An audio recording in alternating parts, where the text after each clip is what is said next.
hereby declare this to be an unlawful assembly.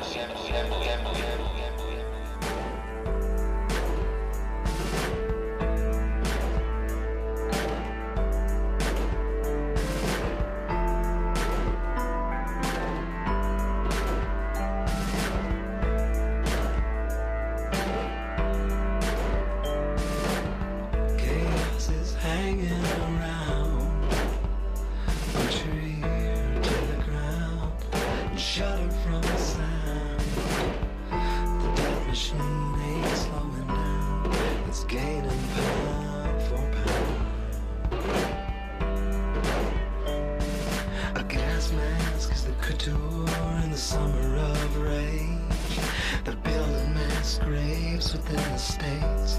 You and I, they'll vaccinate. They're preparing us for an all-out police state.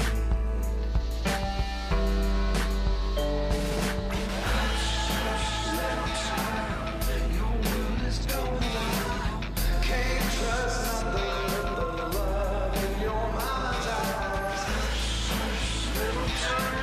Salvation's in your smile. Just wish I could be alive to see the whole river rise.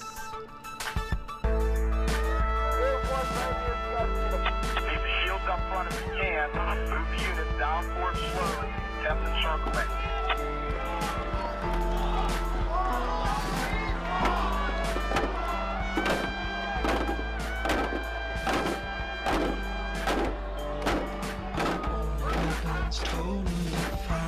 I need all info warriors. Love for all neighbors gotta speak loud, they try to silence, withhold, they try.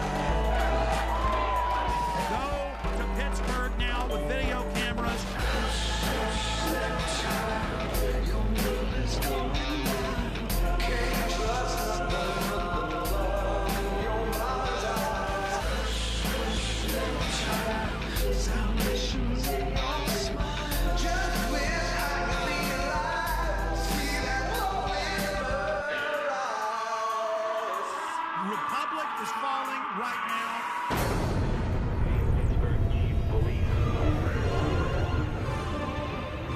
World leaders arriving in Pittsburgh for the G20 summit are finding a city on lockdown. The next moment, my eardrums were blasting, and as that happened, I basically turned around, saw now 40 riot police assisted by military. They're closing in. Run! Get out! I told you! This is why police take what's right. You must leave immediately. This was the talk of the town in Hardin on Thursday. Mercedes decked out in the City of Hardin Police Department decals and driven by American Police Force members. We're not disclosing the name of our parent company. We know the guy that owns the company, but we've never seen this name before. Excuse me, you just dropped a bomb on us. This is Red Dawn, foreign mercenary group admitted, driving around doing police work with Hardin Police next to their American Police Force logos. This is insane.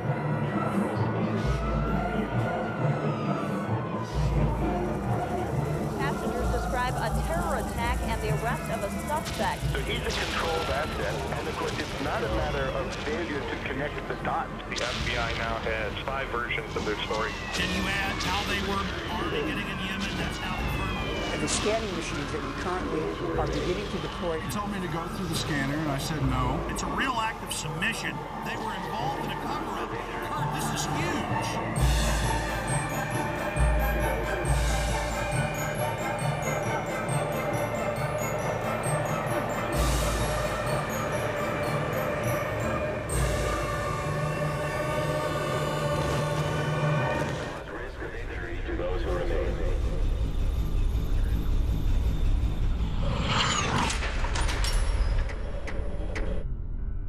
The Federal Emergency Management Agency coordinates the federal government's role in preparing for, preventing, mitigating the effects of, responding to, and recovering from all domestic disasters, whether natural or man-made, including acts of terror. Its beginnings can be traced to disaster legislation passed in 1803 to provide assistance to a New Hampshire town following a fire. Following a string of natural disasters in the 60s and 70s, President Jimmy Carter signed Executive Order 12127 and merged nearly 10 federal agencies into what we now know as FEMA. In March 2003, FEMA joined 22 other federal agencies to become part of Homeland Security. In 2005, Hurricane Katrina hit the Gulf Coast and most notably the city of New Orleans. Federal and local authorities encouraged those who could not evacuate the city to go to the Superdome to ride out the storm, where there would be assistance to take care of them. This is how your government cares for you. This is a FEMA camp.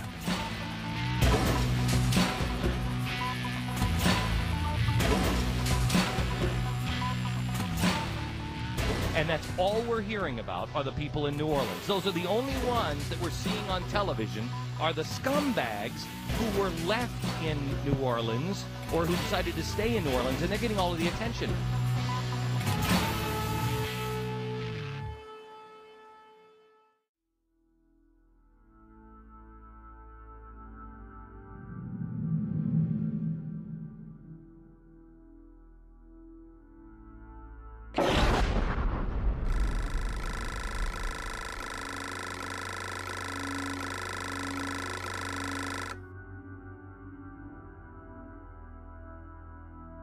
I have made 3 police state films. I have also, written books and news articles on the subject. And the problem is when you cover FEMA camps is there's so much evidence, so many congressional hearings, so many news articles, so many documents. The problem is knowing where to start.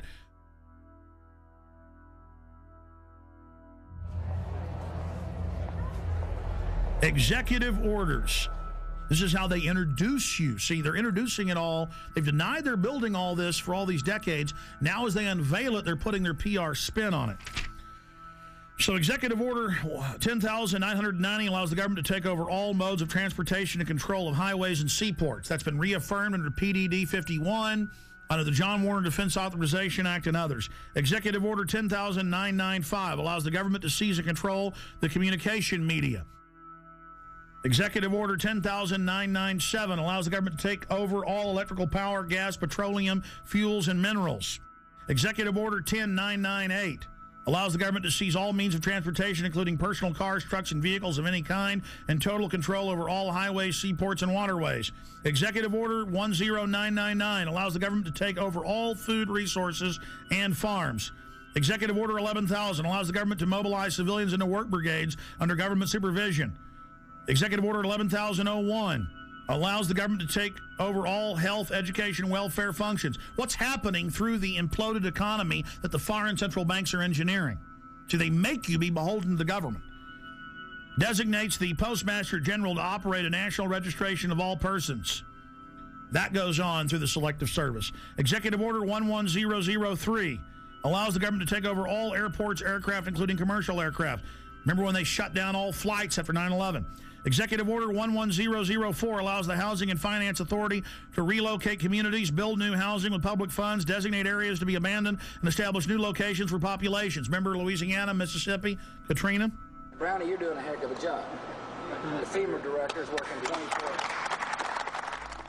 Executive Order 11005 allows the government to take over all railroads, inland waterways, and public storage facilities. Executive Order 11,051 specifies the responsibility of the Office of Emergency Planning and gives authorization to put all executive orders into effect in times of increased international tensions and economic or financial crises. Executive Order 11,310 grants authority to the Department of Justice to enforce the plans set out in executive orders, to institute industrial support, to establish judicial and legislative liaison, to control all aliens, to operate penal and correctional institutions, and to advise and assist the president. So that's your FEMA camps.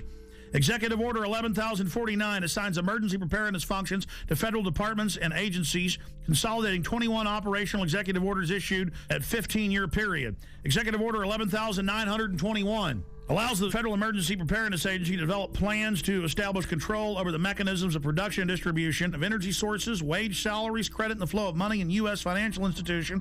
In any undefined national emergency, it also provides that when a state of emergency is declared by the President, Congress cannot review the action for 6 months. PDD 51 says never.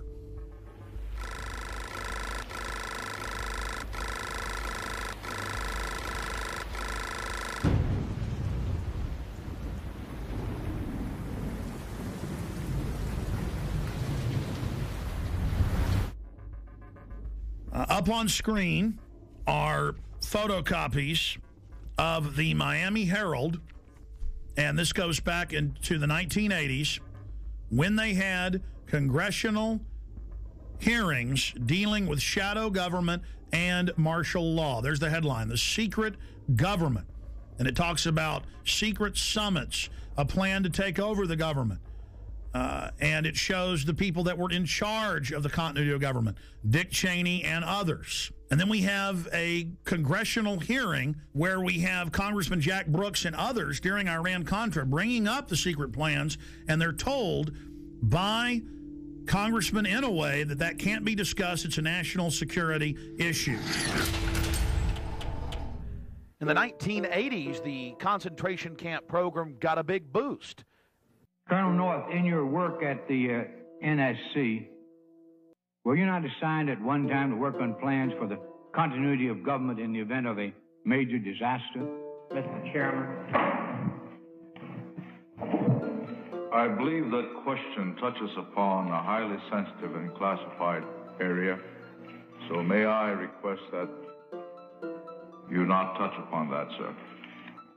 I was particularly concerned, Mr. Chairman, because I read in Miami papers and several others that there had been a plan developed by that same agency, a contingency plan in the event of emergency that would suspend the American Constitution. And I was deeply concerned about it and wondered if that was the area in which he had worked. I believe that it was. May I most respectfully request that that matter not be touched upon at this stage. If we wish to get into this, I'm certain arrangements can be made for an executive session. And tragically, the only member who got close was Jack Brooks, and he was stopped by the chairman. But the truth of the matter is that, yes, you do have those standby provisions, and the plans are there, and the statutory emergency plans are there, whereby you could, in the name of stopping terrorism, apprehend, invoke the military, and arrest Americans and hold them in detention camps. Throughout history, criminals get control of governments. They use phony crises to enslave the public. And they're taking your pension funds, they're taking your money, they're raising the taxes on you, they are going to squeeze the daylights out of us all, and that's why they're geared up for martial law and to take the media over, because this is quite a gamble by the establishment. You know, we should have grand juries indicting the bankers and having them turn states' evidence against each other, and this whole criminal shadow government, national security state should be exposed. Everything it's engineered, and bring in total tyranny and start arresting people for their speech. So it either goes into tyranny or into liberty. And believe me, folks, liberty is probably where it's going, because this tyranny is so horrible they've got planned.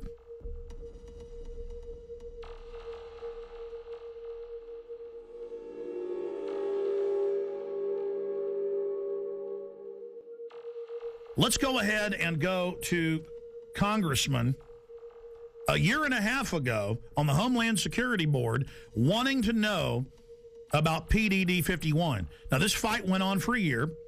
The cover sheet of Presidential Decision Directive 51 stated the president's a dictator. Congress has no power during any emergency, including economic. So now Congress isn't involved in continuity of government when Congress is co-equal to the president and the courts. In fact, the Founding Fathers said Congress was above the courts and the president, but then later courts said, no, they're equal. Now they're saying they're not. Okay? Because it's harder for a dictator to take control in the Congress because there's 500 people. Separation of powers. The president is where your main dictator will come from, so it's the weakest. It follows the orders of Congress and then executes those orders. But then the chairman of the Homeland Security Committee said, I am co-equal with the president in national security. Let me see PDD 51. And they were told no. But the cover sheet alone states the president's a dictator. Then we see last year PDD 51 being executed, and members of Congress, Senator Inhofe and others, being told martial law will be declared if you don't hand total control and immunity over to the banks. And they followed orders and did it. So the martial law is now in place. And with that comes the FEMA camps. Will we get to that place? Not if we expose it. But we're already got our neck in the noose here. Is the executioner going to pull the lever? I don't know. Let's continue with the congressman talking about PDD 51. Most Americans would agree that it would be prudent to have a plan to provide for the continuity of government and the rule of law in case of a devastating terrorist attack or natural disaster. A plan that would provide for the cooperation, the coordination, and continued functioning of all three branches of the government. The Bush administration tells us they have such a plan. They introduced a little sketchy public version that's clearly inadequate and doesn't really tell us what they have in mind. But they said, don't worry, there's a detailed classified version. But now they've denied the entire Homeland Security Committee of the United States House of Representatives access to their so-called detailed plan to provide for continuity of government. They say, trust us. Trust us, the people who brought us Katrina, to be competent in face of a disaster. Trust us, the people who brought us warrantless wiretapping and other excesses eroding our civil liberties. Trust us. Maybe the plan just really doesn't exist, and that's why they won't show it to us. I don't know. Or maybe there's something there that's outrageous. The American people need their elected representatives to review this plan for the continuity of government. All right, that's Congressman Peter DeFazio. Now, that was a year and a half ago. Mr. DeFazio, the cover sheet says the president's a dictator and that Congress has no authority over continuity of government. That's why they're now saying Congress can't see it, because they're declaring and executing that power.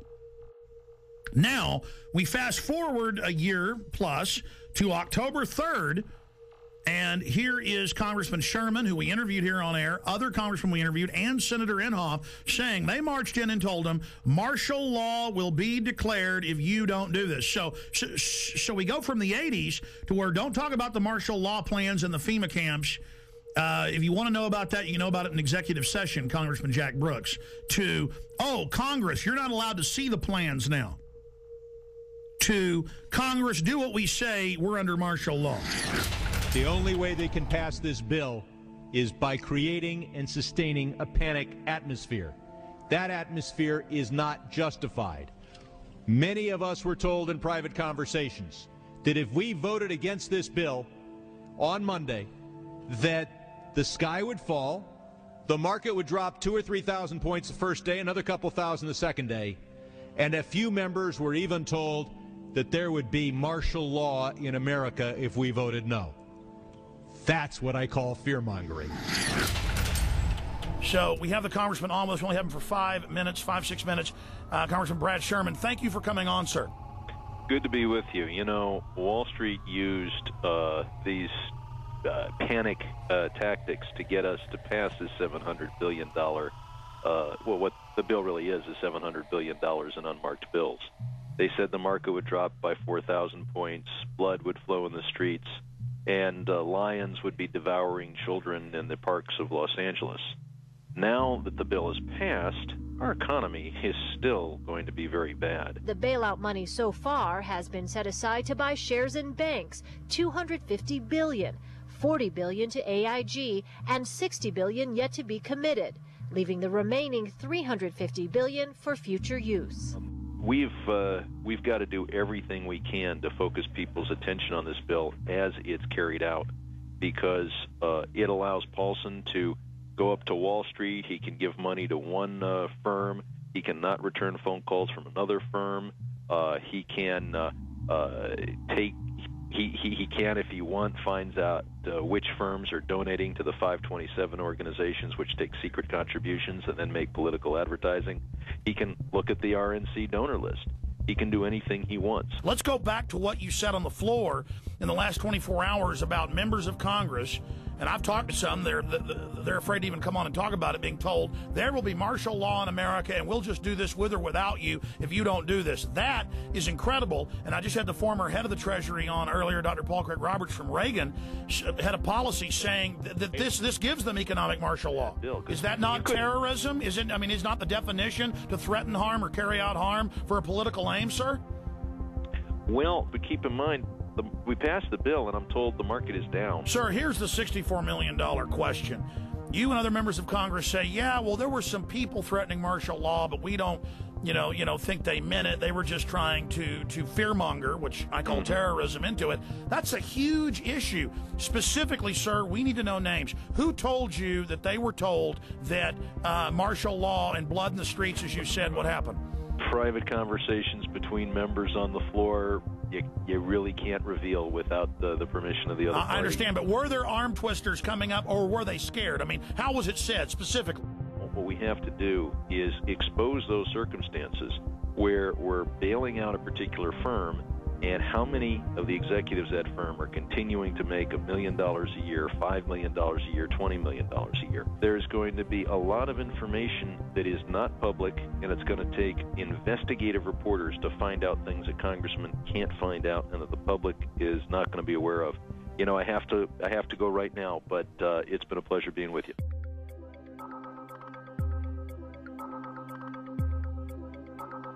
Somebody in D.C. was feeding you guys quite a story prior to the bailout, a story that if we didn't do this, we were going to see something on the scale of the Depression. There were people that were talking about, martial law being instituted, civil unrest, all this kind of stuff. Who was feeding you this information? That's Henry Paulson.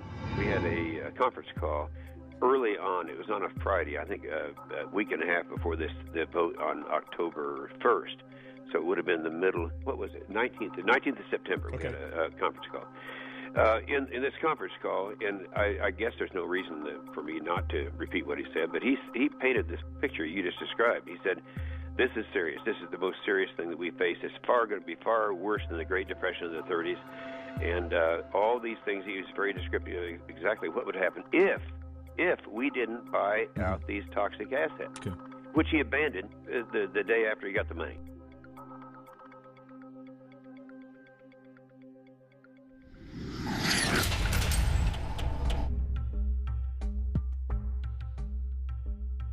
Okay, here's our top story. Obama signed this 7 days ago on January 11th, 2010. And I spent a few days reading over it, checking the U.S. code, checking the laws that it mentions, and it ties into Presidential Decision Directive 51 signed by Bush. And remember, Congress wanted to get the full Presidential Decision Directive and accompanying executive order. Would be prudent to have a plan to provide for the continuity of government and the rule of law in case of a devastating terrorist attack. The Bush administration tells us they have such a plan. But now they've denied the entire Homeland Security Committee of the United States House of Representatives. And Bush declared national security and wouldn't even let Homeland Security Committee, which is supposedly co-equal with the president, wouldn't even let them have access to it. But the cover sheet stated that for any emergency, including economic, anywhere in the world, that the executive is over the legislative and judicial, over the courts, over the Congress, which is unconstitutional. It's supposed to have separation of powers. The people aren't supposed to be divided, what the government always tries to do. The government's supposed to be divided so that you can't ever get a dictatorship. Well, this is what the founders said. This is what America is. It's why we love the Declaration of Independence and the Constitution and the Bill of Rights. So President Bush signed this national security directive. And it says the continuity of government program will enhance the credibility of our national security posture and enable more rapid, effective response and recovery. And it goes on. The catastrophic emergency means any incident, regardless of location in the world, that results in extraordinary levels of mass casualties, damages, or disruption severely affecting the U.S. population, infrastructure, environment, economy, or government functions. And under this, the president is over the governors, he's over the legislatures of the states, he's over the Congress, and Congress has no authority. And then Congress asked for the full secret document, and it's still classified to this day. Obama has continued breaking his promise of transparency and has not released the full text of this and other memorandum. Connected into this is his new announcement. His new announcement. He is creating, with this executive order titled Establishment of the Council of Governors, it says here in the document that they are taking the governors, the states, the police forces, everything under the control of NORTHCOM, that's the Pentagon, and Homeland Security. But don't worry, the states have their say. The president is going to appoint the 10 members 5 governors from the Republican and 5 governors from the Democrats. Kind of like Bush called the 9/11 Commission independent when he appointed it, or Janet Reno appointed her own Waco investigation team. This would be like Hitler appointing his own Nuremberg judges. I mean, or Al Capone at his own court case. I mean, it's just absolutely ridiculous. And there it is at whitehouse.gov, the executive order for anyone that wishes to see that for themselves. Separately, I have the RAND Corporation's plan that they put out last year. And this plan, the Stability Police Force for the United States, justification, options for creating U.S. capabilities. This has already been implemented covertly in the last 15 years. But now they're just being open about it. And it has all the maps here of how Stability Police Force headquarters to run your local city. They have systems for medium-sized police forces, large police forces. They have the stability unit for small police units. Again, Communist Russia had this. Communist China has this. Russian news is freaking out, saying America gets its own Politburo. On the Richter scale of tyranny, this is about a 10. And it goes back, because now all these conservative groups are going, oh my gosh, it's martial law. Oh my gosh, Obama's having a big power grab. And yes, he is. But Obama is just the teleprompter reading minion or frontman, just like Bush was. He's just better than Bush was at it. It is the system that's doing this. Big central banks threatened martial law in early October of 2008. Give the trillions, not 700 billion, but trillions of dollars. The overriding issue is we are under martial law right now. In 1986, under Rex 84, they opened 12 secret Army camps to test if they could keep them secret while they held federal. Now they hold state prisoners as well. Federal prisoners would then be given a few years off their sentence if they agreed to not tell family about it and to go to the labor camps. It is a labor camp, and under the revised military rules, it allows any U.S. citizens to be put in it under forced labor. Here is the Civilian Inmate Labor Camp Program, Army Regulation 210-35. It's exactly 30 pages long. I suggest you Google Civilian Inmate Labor Camp Program. Even if you don't have a computer, go to the library. This is important. Now, this is the big piece of news. This is to establish setting up prison labor camps, negotiations with correctional systems representatives to establish prison camps, governing criteria, civilian inmate labor camps, policy statement, governing provisions for operating civilian inmate prison camps on Army installations, procedures for establishing a civilian inmate prison camp on Army installations, infrastructure, inter-service, interagency, and interdepartmental support agreements, working with local police at the FEMA camps. In 2002, I published my book, Descent into Tyranny. I've been covering it since 97 when it was declassified, but I put it in my book, Descent into Tyranny. This sucker was set up in 1986 at 12 camps. It's since doubled to 24. And from 86 to 97, secretly at labor camps, U.S. citizens, non-military prisoners, were worked on FEMA camps. Now, this was beta testing. They would tell them, you'll be given leniency and only serve half your sentence if you agree to labor. The minute you don't, you'll be sent back on these military bases, but you can't tell anybody national security.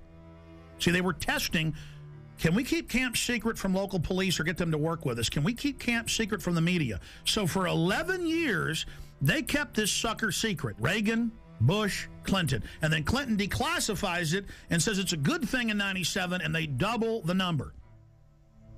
We had secret copies of this when I first got on air in about 95, 96, with just the cover sheet of it, and people made fun of us and didn't believe it. Then it was declassified. This is from Army.mil. So here it is, the big kahuna. This is just one section of these, training the troops, training the infrastructure, creating the larger cadres to expand the archipelago of gulags.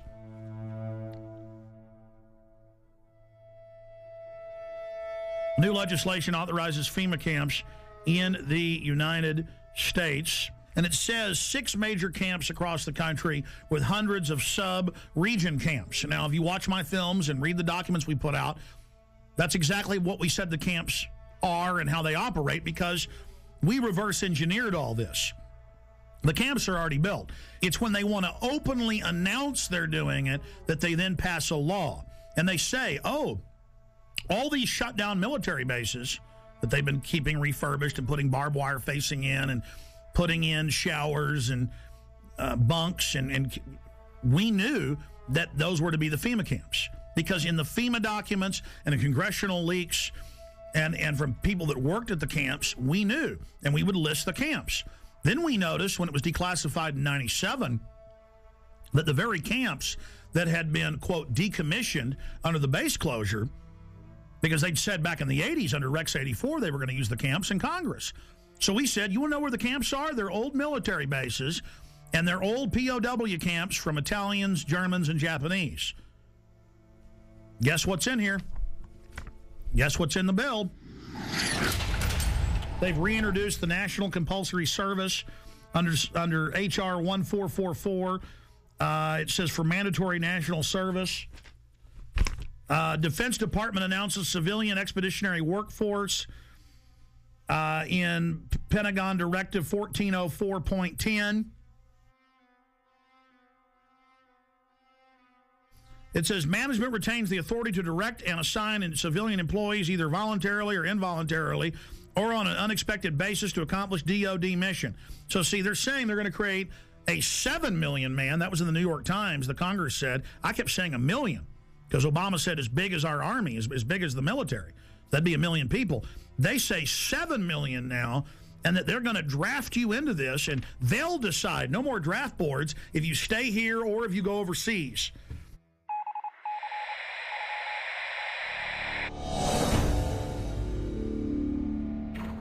But this just broke. I just showed you the earlier terror training manual saying those that talk about the Constitution are terrorists and are a danger to police, those that are in Second Amendment groups. Here is the MIAC strategic report, and this is 2/2009, the modern militia movement. And they mix in here people that believe there's 9 FEMA regions, people that believe there's a NAPTA superhighway, and they show the official NAPTA superhighway map the government put out. Doesn't exist. Those that don't want RFID chips to be implanted with them, and they mix it in then with white supremacists and others, and they say, we want you to understand the terrorist symbols. It's don't tread on me flag of the Founding Fathers. You know, the flag of the Founding Fathers, all of it. We're going to go over this. This is amazing.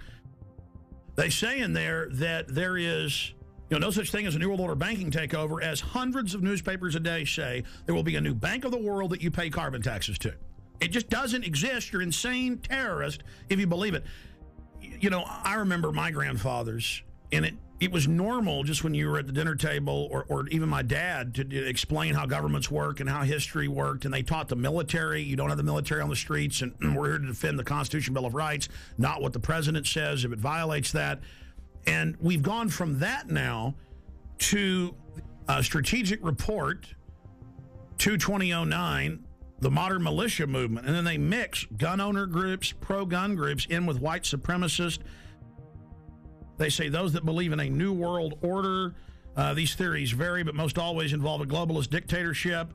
They show, and I'm putting on screen right now, official North American Union SPP maps that have been on CNN of how they're going to have every major highway be an international toll road from Mexico up into the deep north of Canada. And they just say it doesn't exist. These people are insane. I mean, this is a high level of PSYOP, isn't it, Gerald Salente? Well, that's the way they always do things. They lump them all together, and it's one size fits all. I have a question. Do you believe that the military will fire on its people? They're going to stage riots, and then it's going to look like, oh, they stopped the riots. It's reasonable to set the precedent. Like, oh, we do have FEMA camps for medical care and where you can stay. The troops are here to help at car wrecks. That's how they're rolling it out.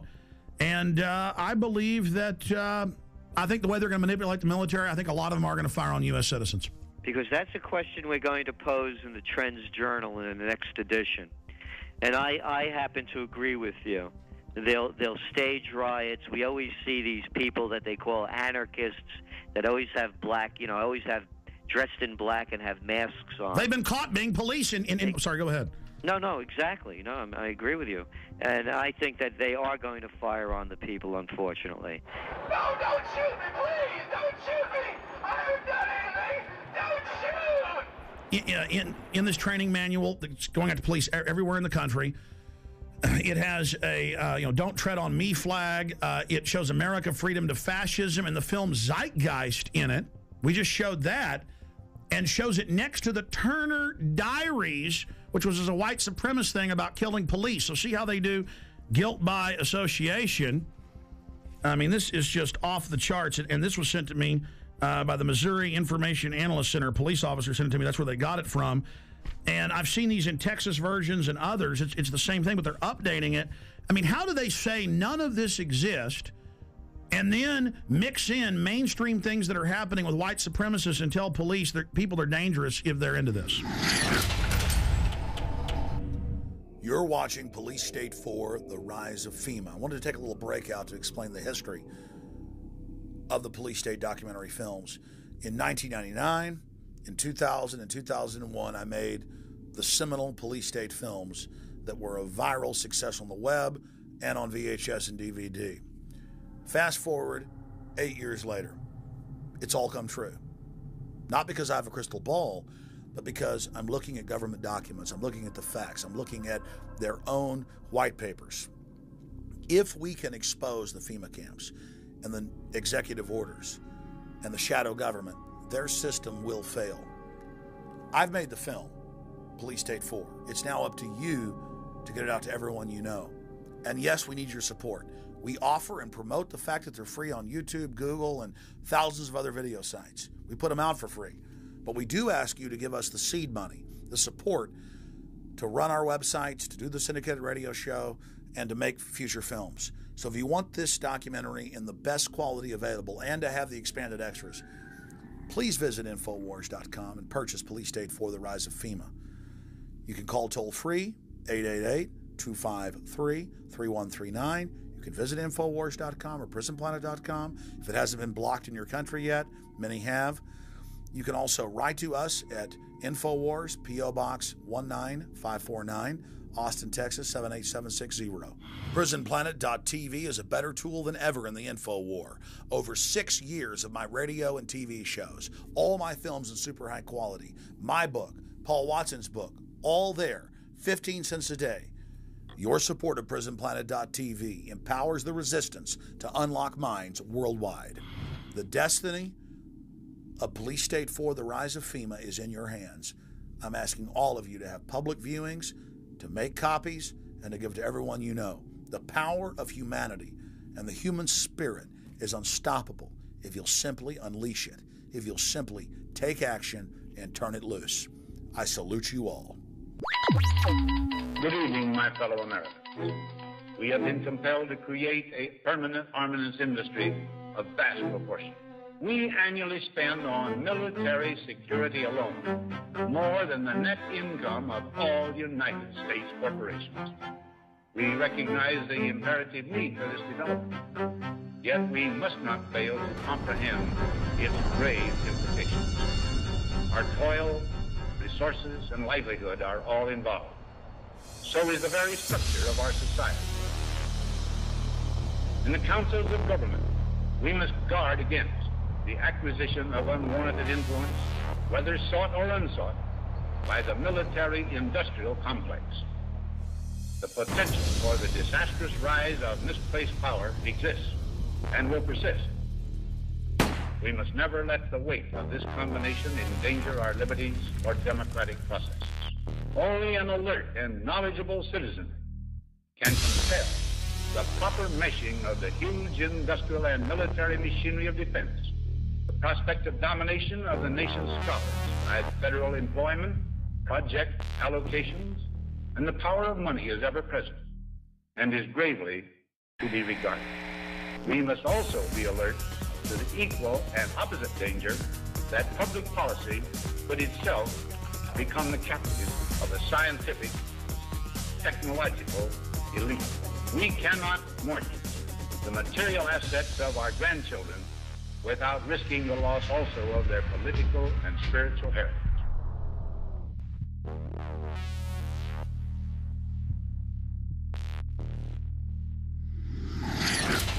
Well, I think terrorism is being practiced on the residents of the city of Oakland because many of the retired teachers, retired military people have informed me that they understand what's going on, and it's not anything that relates to humanitarian training whatsoever.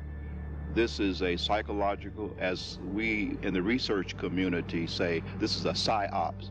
They're preparing people for what is coming, not what is being presented today. So you're saying they're preparing people to accept it with incrementalism? That is correct. Like the old frog example. You know, you put the frog in the water and you just gradually continue to raise the heat on the water until the frog is cooked.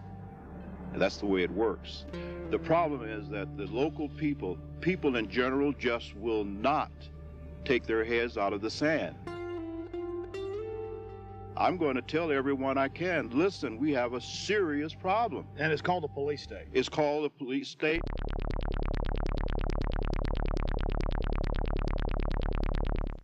Let's go ahead and get to this.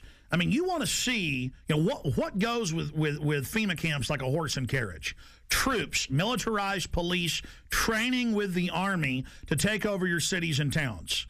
Let's go ahead and play this YouTube clip. Martial law is coming from News 7 at 11.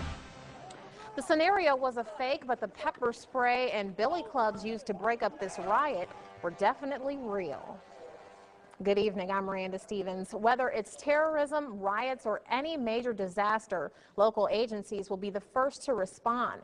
That's why Roanoke City wants its disaster training to be as real as possible. Jeremy Butterfield has more. It's supposed to look like a riot, and the scene at William Fleming High School had all the elements. I'm one of the rioters that the guard and the police force had to take down and arrest, and did very successfully. In this scenario, everyone has a role to play. The rioters were ready to fight back as Roanoke Police, Roanoke Fire, local National Guard troops, and members of the Virginia Defense Force secured perimeters and moved in to make the arrests. Prior to 9/11, these organizations couldn't communicate and did not work together. They worked to support each other, but not together. And with the recent events of the last 3 to 5 years, we've become very good at working together, which is very important. Of course, these weren't real rioters. The rebels in T-shirts were all members of one of the participating agencies, but you couldn't tell that during the exercise. If you weren't protected by an orange vest signifying you as an observer, you were in danger of being hit by eggs, bottles, billy clubs, or even the occasional well-placed round from a sniper. We try to make this very real, give a real feel to it. We had the fire department provided some live burning out here, so we had smoke, flames, objects being thrown, a lot of chaos. There's going to be a lot of chaos in a civil disturbance situation, and that's what we want to try to incorporate as much as possible. Teamwork plays a major role. Mountain Police had to coordinate with the fire department, while National Guard troops marched in formation toward the rioters. Without cooperation throughout all the agencies, the rioters would have quickly taken control. I think everybody learned a little bit. Mistakes are made, but we'd rather make those mistakes here than in a real situation. This was the 4th year the agencies have participated in this drill, and organizers say the old adage, practice makes perfect, certainly holds true in the face of disaster. And then, see, you talk about this, and mainstream writes articles about me like I'm crazy, making up troops and troop deployments when it's the Army Times, the Army War College. Hundreds of newspapers have announced it, and then I say, hey, that's tyranny, and they go, shut up, Jones doesn't exist. InfoWars story on illegal Tennessee checkpoint prompts action by governor. Friday, listeners pointed out local news saying the Army was going to be out, regular Army running checkpoints, searching citizens with police. The governor got called, our listeners called. The Whiteville Police Department had plans to conduct a seatbelt checkpoint on Saturday, April 4th at Highway 64 within the city limits of Whiteville. The checkpoint was planned to be in conjunction with Homeland Security and the 251st Military Police in Bolivar. After learning about this, I contacted Representative Johnny Shaw, who represents that area, ask you about this. Representative Shaw, you looked into this, and can you tell me what you've learned and where this stands now? I can. Actually, this has been canceled. Some calls were made to the governor's office about this on earlier today, this Friday, and of course the governor just simply said, I don't need another headache. It was a bad idea in the first place. I mean, during this climate, in this day and time which we live, can you imagine the Army stopping you for a seatbelt check? You know. We'll follow up with you on that, sir, and find out what steps are taken to protect, to see that something like this the public is notified in the future. Definitely we will, because the public should have been notified if it was going to happen. And I'm going to make sure that I call all of the local authorities and ask them not to do this anymore. But if they should even attempt to make sure that they contact people like myself and make sure that people are notified as to what is going to happen. Representative John Shaw just joined us for a few minutes, representative from Tennessee, District 80. Sir, thank you for coming on with us. Sure, you're welcome. Thank you for having me, Alex. You bet. Now, we played the clip earlier of you on a local news station talking about Army checkpoints. The governor found out, thanks to you and others, and canceled it. Can you just in a nutshell tell us exactly, specifically what was going on? Yes, I can. First of all, I have got to check. Now, I don't have concrete facts, but I don't think the military has, first of all, any jurisdiction to be checking seatbelts. When you look at the fact of a military unit being out, your daughter, my wife, or someone driving through a roadblock with all of these local officials, the Army and everybody out there, I think it's just going to scare people to death. I think our local and state officials have the staff when needed to check seat belts, to do a seatbelt check without the Army getting involved. And I just don't think it's a good idea. Well, obviously, sir, I don't know if you've heard, but yes, it still violates posse comitatus. They haven't completely removed that 1878 law. We know in Mexico and communist China they have troops on the streets. This is a sign of a banana republic, of a third world police state, so that we don't want that. But the larger issue here is that they've announced Homeland Security wants to put 20,000 regular Army troops to patrol America. The Naval War College, the Army War College has said their new job will be engaging us, combat with the American people to stop an insurrection against the banks. So, A, are you aware of that? B, can you tell us specifically what units, why the Army was going to be out running checkpoints? Well, I got this news late on Friday, and when I got the news, I immediately jumped on it to try to call some local authorities that I knew first to see what was going on. And when I made the call, I found out at that point in time that the governor had already made the decision to cancel this, in which I was very proud of that. But I am not aware of Homeland Security doing this. I did hear that they would be involved in this roadblock issue on last Friday, but I am not aware of the other part of the question that you asked. Okay, specifically, though, when you talk to the local authorities, whose idea, where did it come from that regular Army is going to be out running checkpoints? I mean, a checkpoint is unconstitutional if you don't have warrants and it's random for the police to do. Now the Army? I mean, again, sir, this is suddenly happening everywhere. This is part of a larger plan. So we as detectives are asking you, any other little tidbits you've got about who was behind this?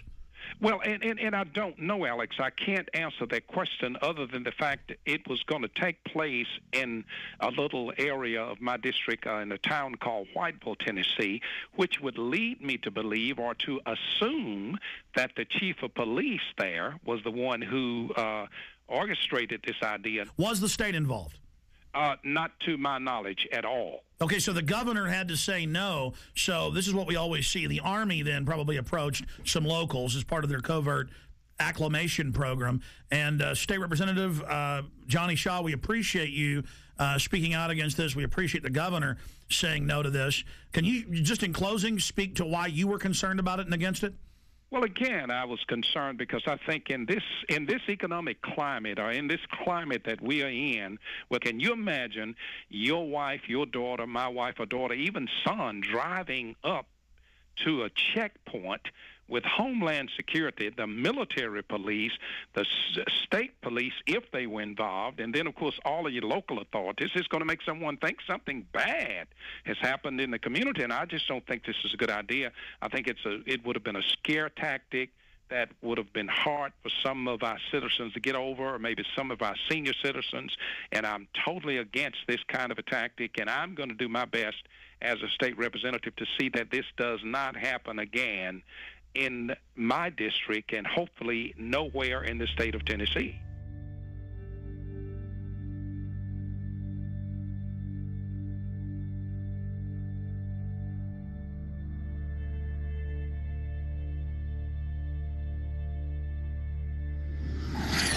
Now, this is being done to acclimate the public so they don't panic when troops take over the city hall, the county, the state. This is high treason. And Obama has taken all these new powers that Bush claimed and has expanded them day one. And suddenly the left that was against it isn't saying a thing. So that's part of the preparation. Guardsmen to conduct urban training at Arcadia in April. This is going on scaled back now. It says in this article, going door to door, asking if they can search homes looking for weapons. And they practice raiding the local gun shop. And this is for domestic operations. Lieutenant Colonel, I really appreciate you coming on such short notice, sir. My pleasure. Thanks for the invitation. You bet. I saw this article out of the Daily Times Herald in Carroll, Iowa. Have you seen that? I sure have. And it's telling us about an urban warfare drill to be held in several towns. Can you tell us about that? Sure. It's actually a planned training event to provide our soldiers with greater proficiency at what we call cordon and search, which is a mission that, just for a little background, we've deployed nearly 13,000 members of the Iowa National Guard in the global war on terror. And the vast majority of those have been in Iraq and Afghanistan. And one of the missions that they perform in Iraq and Afghanistan on multiple occasions is cordon and search, where basically you are trying to get to an area, cordon it off to make sure everything's safe, and then actually search for caches of weapons or other kinds of contraband which could harm American forces and other like Fallujah, what we saw in Correct. Fallujah. Mm-hmm. Correct. Exactly. So because of where we're located in Iowa, there are no active duty bases in Iowa, so we kind of have to create our own urban training environments. So the plan on this particular training event was to actually use a small town of about 450 people. The town has actually kind of adopted the unit, which is called Company A, 1st Battalion, 168th Infantry, and they were more than willing to participate in the exercise.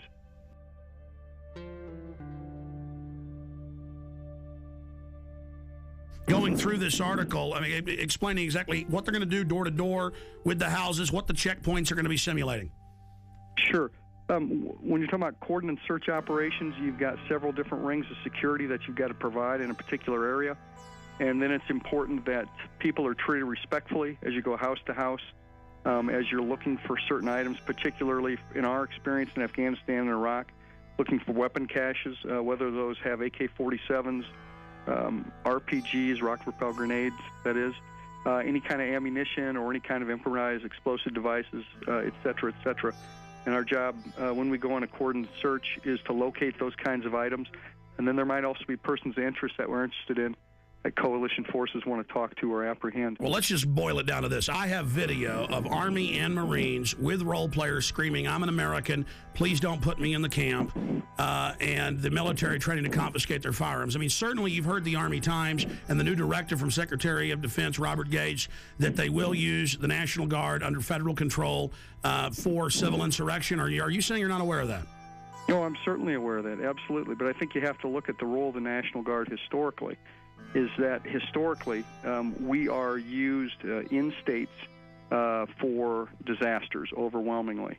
And our job is to, number one, be ready for our mission federally, which is to go to war.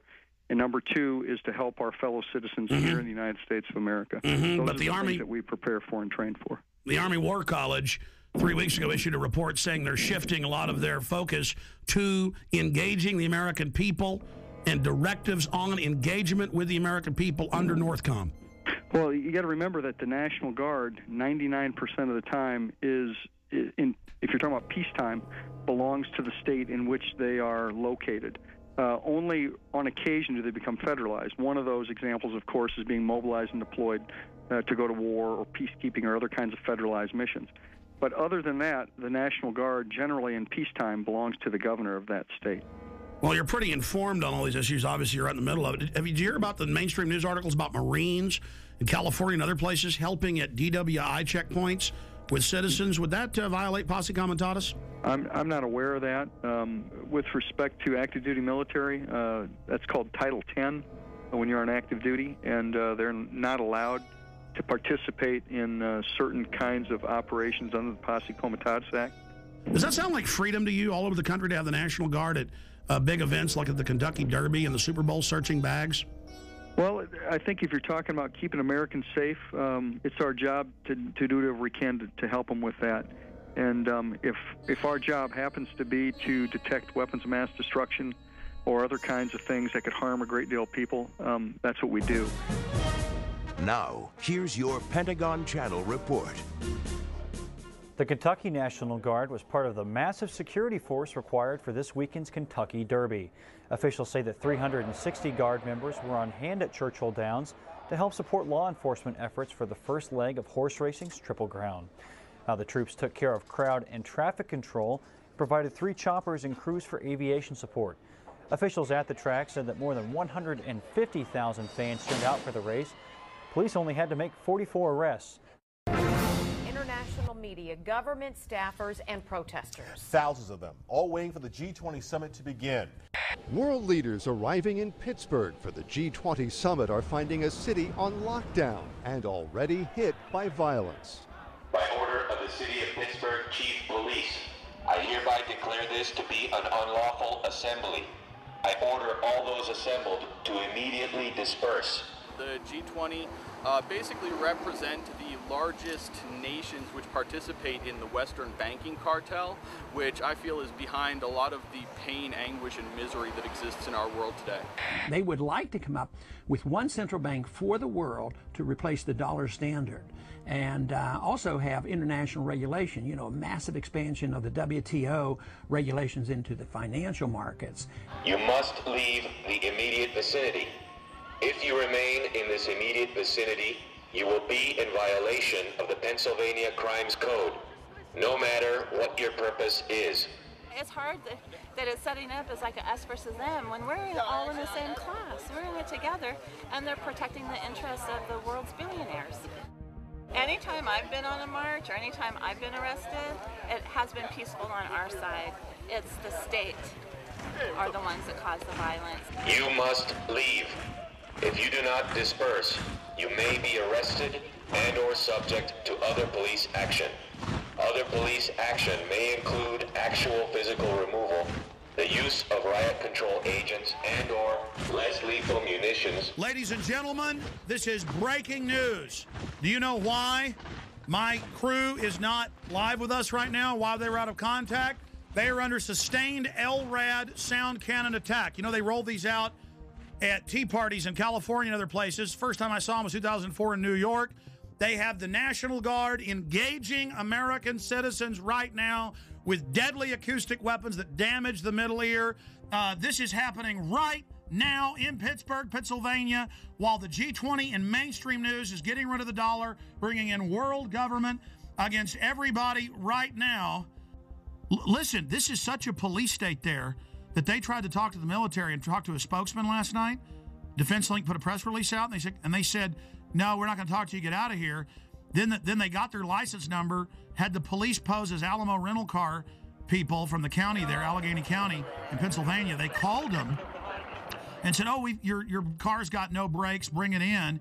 And they said, well, we're in the cordon at G20, we're news reporters, we can't get out till tomorrow. And they said, well, that's fine, because I'm a police officer with the Army and FBI, and you've all been put on terror list, and your life's over, boy, and we know you're a terrorist, and you were sneaking around the military base and ran. All lies. Thank you very much. Okay, so I just went over. They're going to have a guy come out and talk to us, or they said they'll get us a number to contact. I think he said the PAO. This is probably him right here. every 30 seconds, saying disperse, disperse. We've got them. Let's go to live now. Here they are from Pittsburgh. G20 under attack. Yeah, we're on 33rd and Liberty, and we just passed they had the street blocked off, and they were using the sonic weapon on us. They were using it to broadcast, and then they would ramp up the signal for a brief second to let them know that they could, blow some eardrums out. It got pretty loud. I hereby declare this to be an unlawful assembly. I order all other police actual physical removal, the use of riot control. Everybody dispersed, though, when that started happening. The largest group went through an alleyway. They're driving right past me right now. Get them on tape. With the guns. They had two of them. They were using them to broadcast messages in Spanish and English. That's the engine right now. You can hear it passing me. And there's a guy sitting on top. The police I'm seeing now are in full riot gear. Are they the police, though, wearing the National Guard bottoms? It looks like Border Patrol. I've seen Border Patrol here, too. They have the dark green Border Patrol uniforms. So federal police in the middle of Pennsylvania. I find it very ironic that it's happening on Liberty Avenue. Very ironic. Burmis, I want to be clear about this. They were shooting you guys with this. Douglas was saying it was hurting. What was this like? The decibel level was very, very high. One moment I was covering the front of the protest.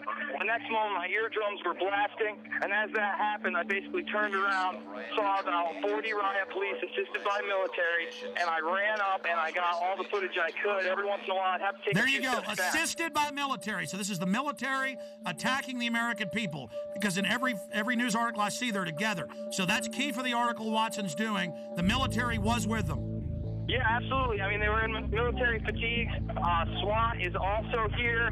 I got a good shot of one of the military personnel who was on top of the Pittsburgh paddy wagon. Basically, most of the Humvees in the military were cordoning off at checkpoints on main streets in the main city of Pittsburgh. They were in full military fatigues. I mean, these weren't just the pants. They were the tops. There's no doubt that there's military here, Alex. I approached them. I asked them what their mission was. What's the mission? You can't say? Sir, what would you have to say to critics that say this is a violation of posse comitatus? I'd say that you need to talk to my PAO. You know what posse comitatus is? No. No? Separation of military and police? Be the first military guy to tell me what it is. I've asked about a dozen today. No, but nothing, right? And it was the standard boilerplate answer of, we're just following orders. We're just here to support law enforcement. That's all we have. We're here to protect United States citizens' rights to peaceful protest. Unbelievable. Global leaders meeting openly in mainstream news to get rid of the dollar and bring in, quote, global governance. This is the end of our country, and the police and the military are acting like people that don't like it are pure scum and terrorists because the DHS has trained them to do that. Here come the anarchist staging. Here they come right now. They just grabbed the dumpster. They're flipping it over. And Video it! I got it on tape right now. Oh, I don't want to put you in danger, Jason, but if you follow that stinking Fed, is it a big guy? All right, it was 3 people, and of course they had masks on, Alex. Briefly, tell folks about last night. You guys pull up to the gate. You asked to talk to the public information officer. They called the police and lied and said that you were sneaking around. Yes, sir. How's it going? We were responding to a news story that the National Guard was going to be masked to go into Pittsburgh. And can we get a comment on that? Sorry, we can't make any comments, sir. Do you have a press guy we can talk to? PAO. We then pulled off to the side of the road where they instructed us to. We waited around 15 or 20 minutes.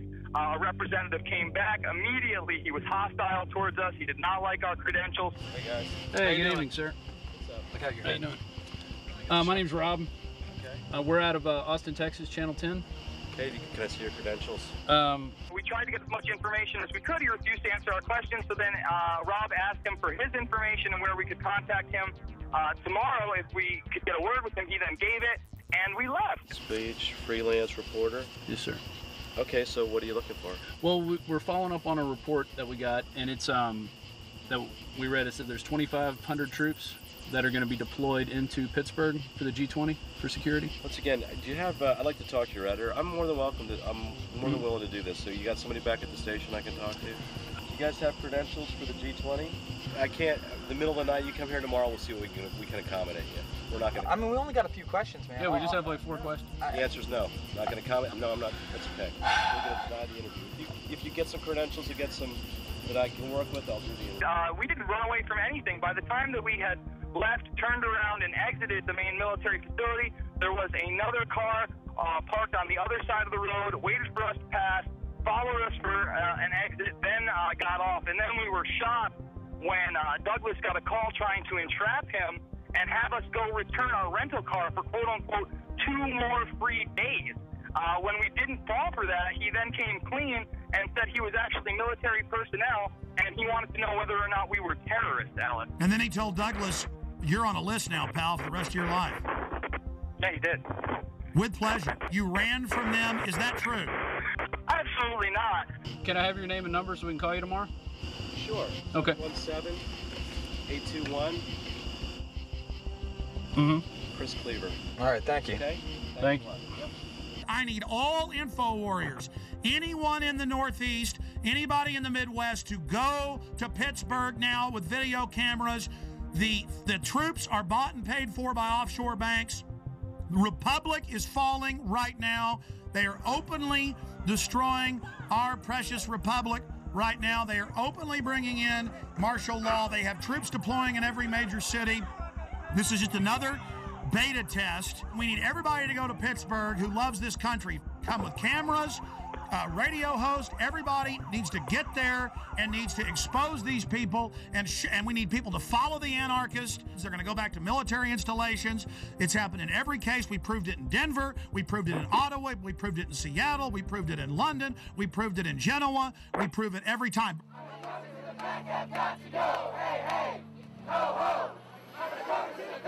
Got to go, hey, hey, take me, hey, whoa, undercover in the back has got to go. I think it's funny to mock our first right? You think that's funny?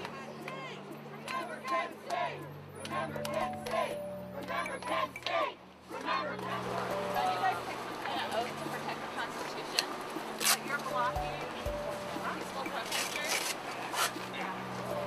My son would never do anything like this to his own people. Hey, Alex. Cindy, you've now been hit by the Army and police. This is like Kent State with sound weapons. This is huge news, and it's nowhere on TV. Cindy, tell us what happened. We're just trying to get to downtown so we can exercise our freedom of speech, Alex. And they're blocking peaceful protesters. We don't have any weapons. They're blocking us with the most disastrous, horrible weapons that they can think of. And so, yeah, it's just really awful down here. They have your LRAD. The LRAD was used in Iraq and Afghanistan against insurgents. You're now using these weapons against the American people. How do you feel about that? This is all about training you that you're not supposed to protest and demonstrate. That's why the police pose as anarchists in every case. They've been caught over and over again. This is how the Republic falls, with the stormtroopers in the streets and the world leaders coming to our country to sell it out and the mainstream news reporting it. You guys are hurting your own people. I order all those assembled to immediately disperse.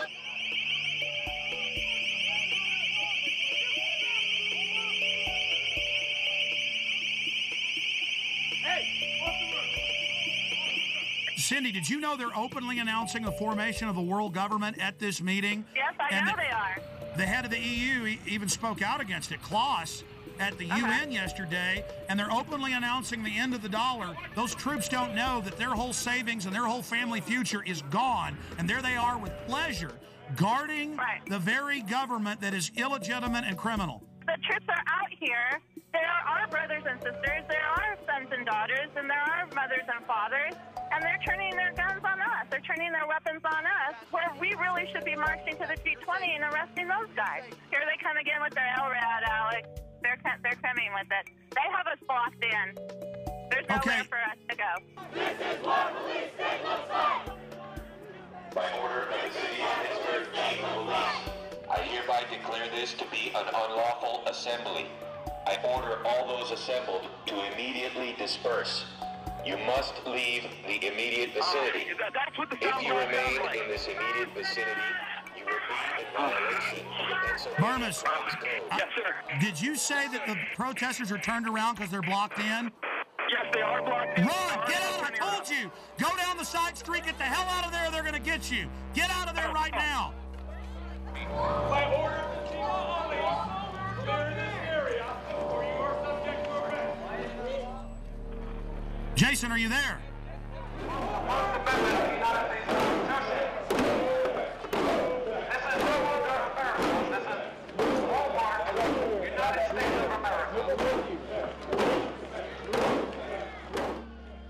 Amazing to have Burmis and Cindy Sheehan and all these people together. They're standing against tyranny. She lost her son. And the military will follow orders, and that's all this is. And there are the bankers openly setting up world government, bankrupting us by design. It's really happening. Well, here's the Examiner newspaper reporting on these sound weapons at the Tea Parties. It says both town halls took place without incident. However, the use of military device concerned San Diegans. The LRAD crowd control is primarily used in Iraq to control insurgents and can cause serious and lasting harm to humans. And they admit this. I mean, this is just outrageous. Other police action may include actual physical removal, the use of riot control agents and/or less lethal munitions, which could cause risk of injury to those who remain. You must leave.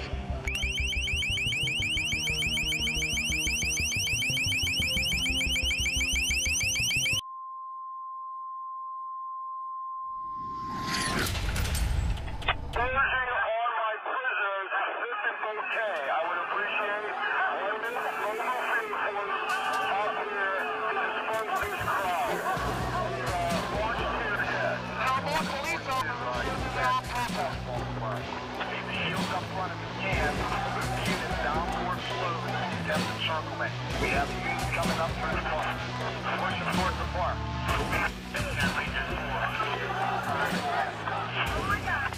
This is how we're going to push them. After we get the encirclement, we're going to push them down forward back towards Shenley Drive Extension.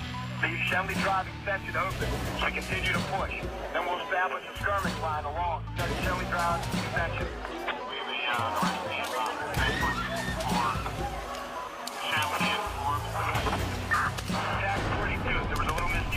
On my order, but now we're attempting a encirclement in the park.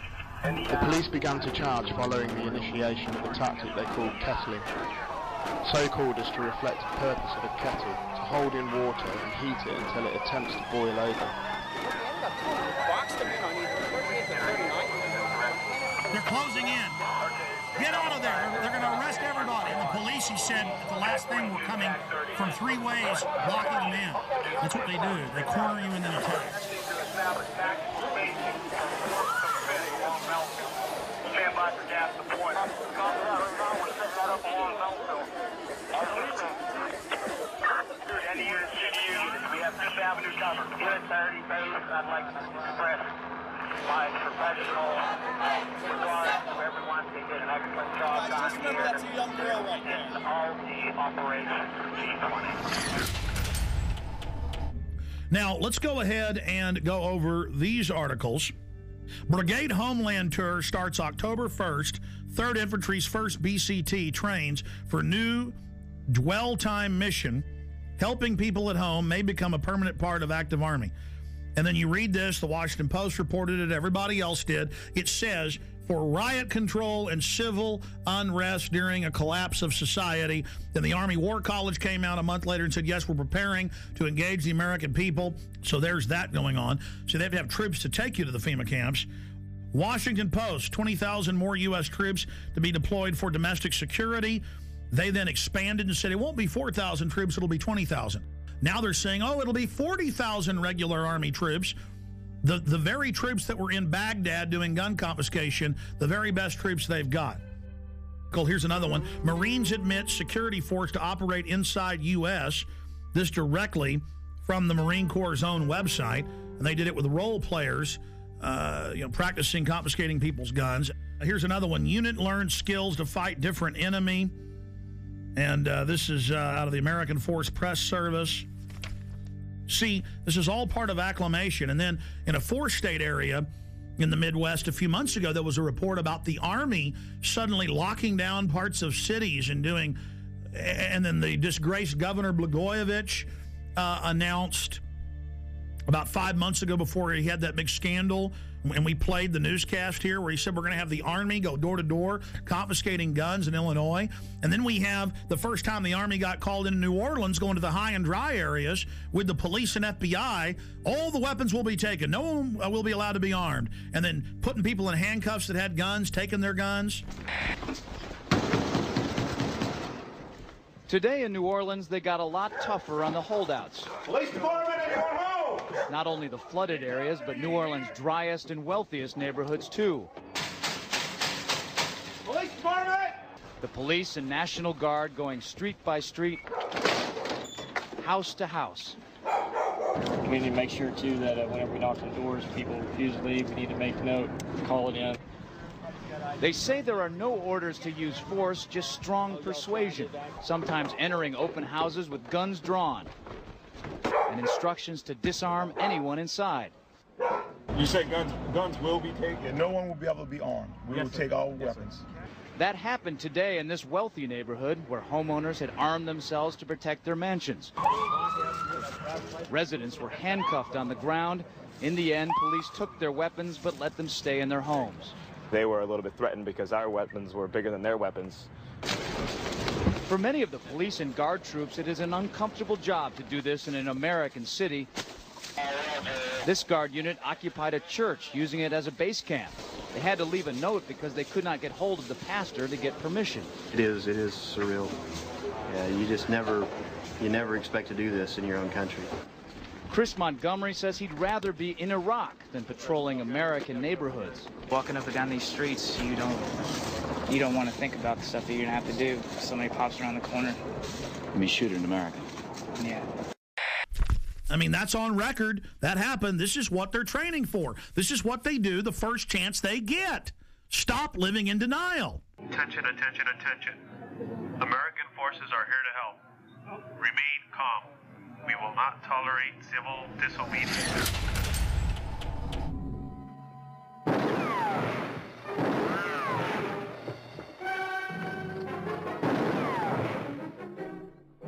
Throw the gun away, Mr. Randall. Go on, throw it. No tricks, mister.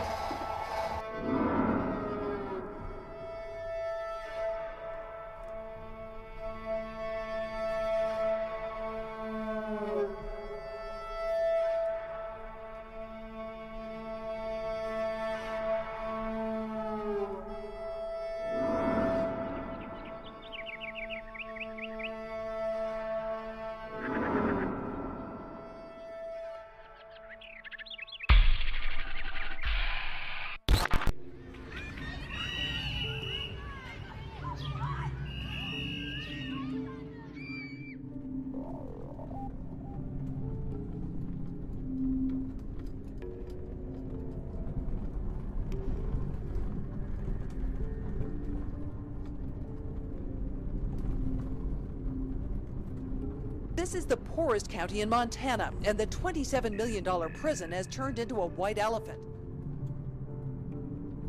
Because there are no prisoners, Glenn and Ray Perkins got laid off after moving to Hardin to take guard jobs.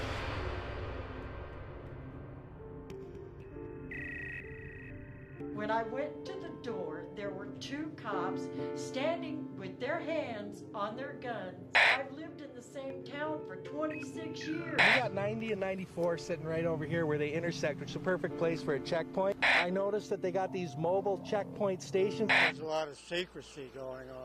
I'm concerned about the legitimacy of who they are. Nothing is square in this whole deal.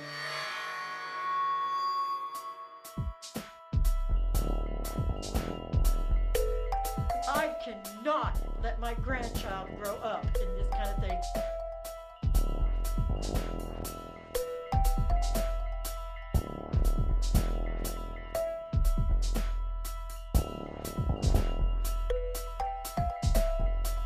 And its main focus is to bring prisoners and jobs to Hardin.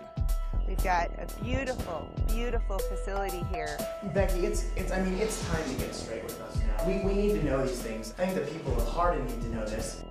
Becky, Becky Schiff. For her pay package, I don't know what she made as a reporter for the Gazette, but I know it wasn't much. But here, she's getting paid $60,000 a year, plus a house, plus a Mercedes. I don't understand who this company is and why they... Follow the money. Where were they 2 years ago? Follow the money. That's all I have to say. Where were they before the ground broke? Follow the money. And its main focus is to bring prisoners and jobs to Think it's Hardin. mysterious at all? It probably is to those that don't know what's going on. Carrie Smith is the wife of Two Rivers Authority Executive Director Greg Smith, who was recently placed on administrative leave. Well, members of the American Police Force showed up in Hardin yesterday, driving vehicles with Hardin Police written on them. As Color 8's Nick Law reports, it created quite a stir, especially because Hardin doesn't have a city police department. This was the talk of the town in Hardin on Thursday. Mercedes decked out in the City of Hardin Police Department decals and driven by American Police Force members. Two Rivers Authority officials say having APF patrol the streets was never part of their agenda.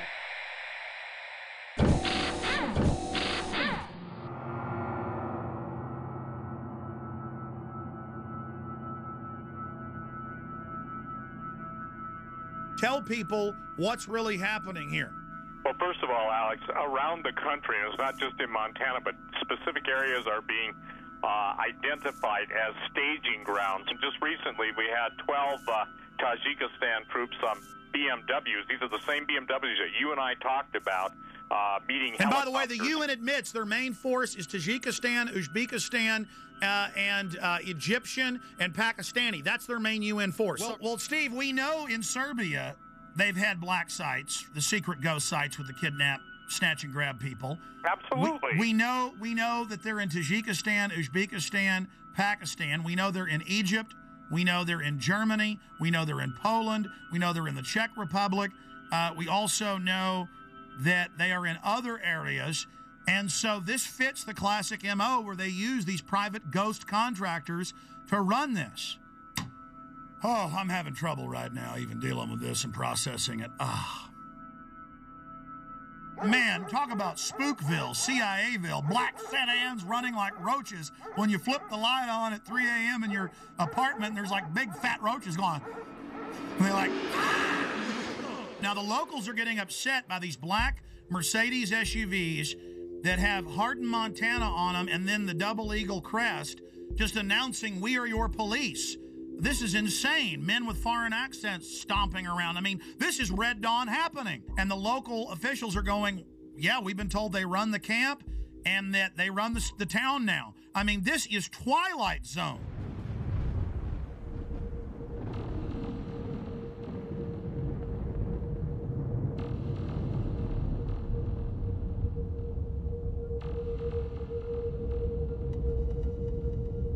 We're going to go to phone calls here in just a moment. Let's talk to Diane in Montana. Diane in Montana, where this is going on. But as Steve said, it's happening everywhere. Diane, what's your info? Okay, September 9th, we had a small incident where there was a bunch of SUVs, black Hummers, you name it. It was all there.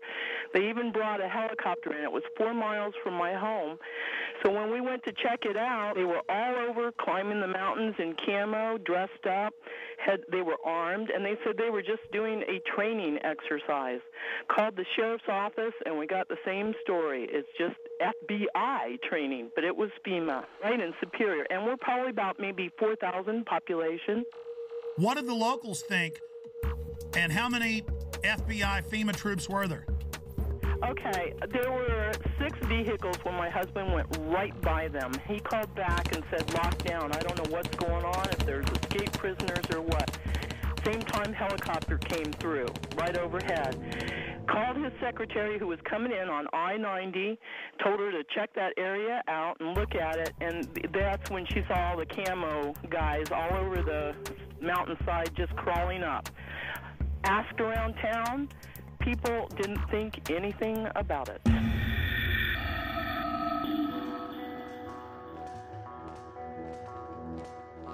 We now go live to Alex Jones on the ground in Hardin, Montana. Alex?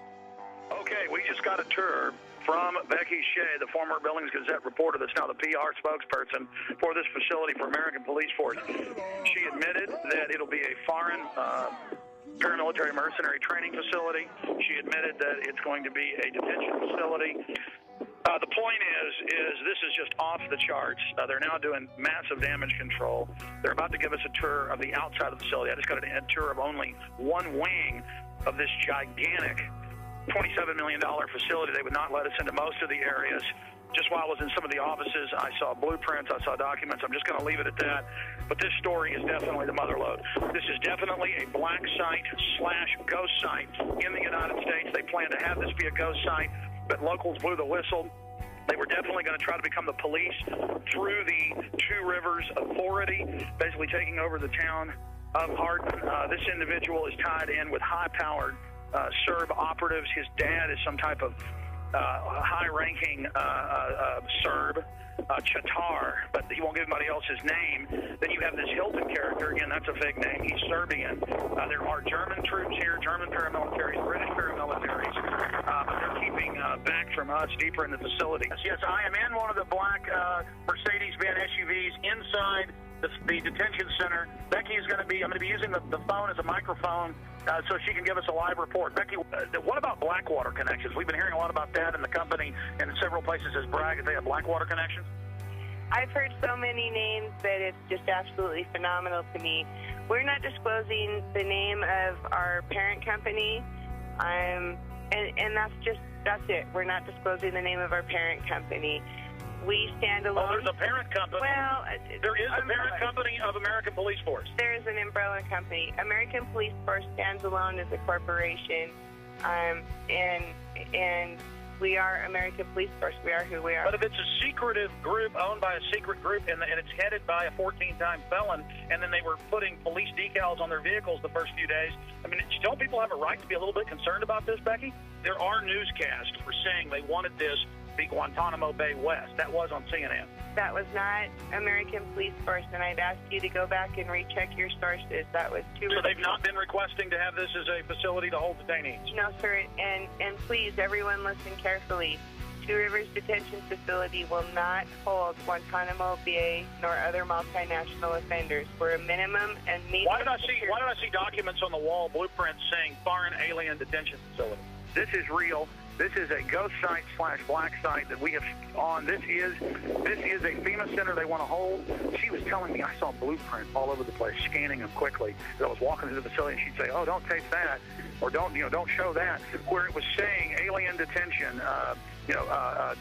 troop barracks, processing facility. She admitted they're going to do training to process people and to go out and set up checkpoints with CAT scan scanners, is the way she called it, to scan people's goods.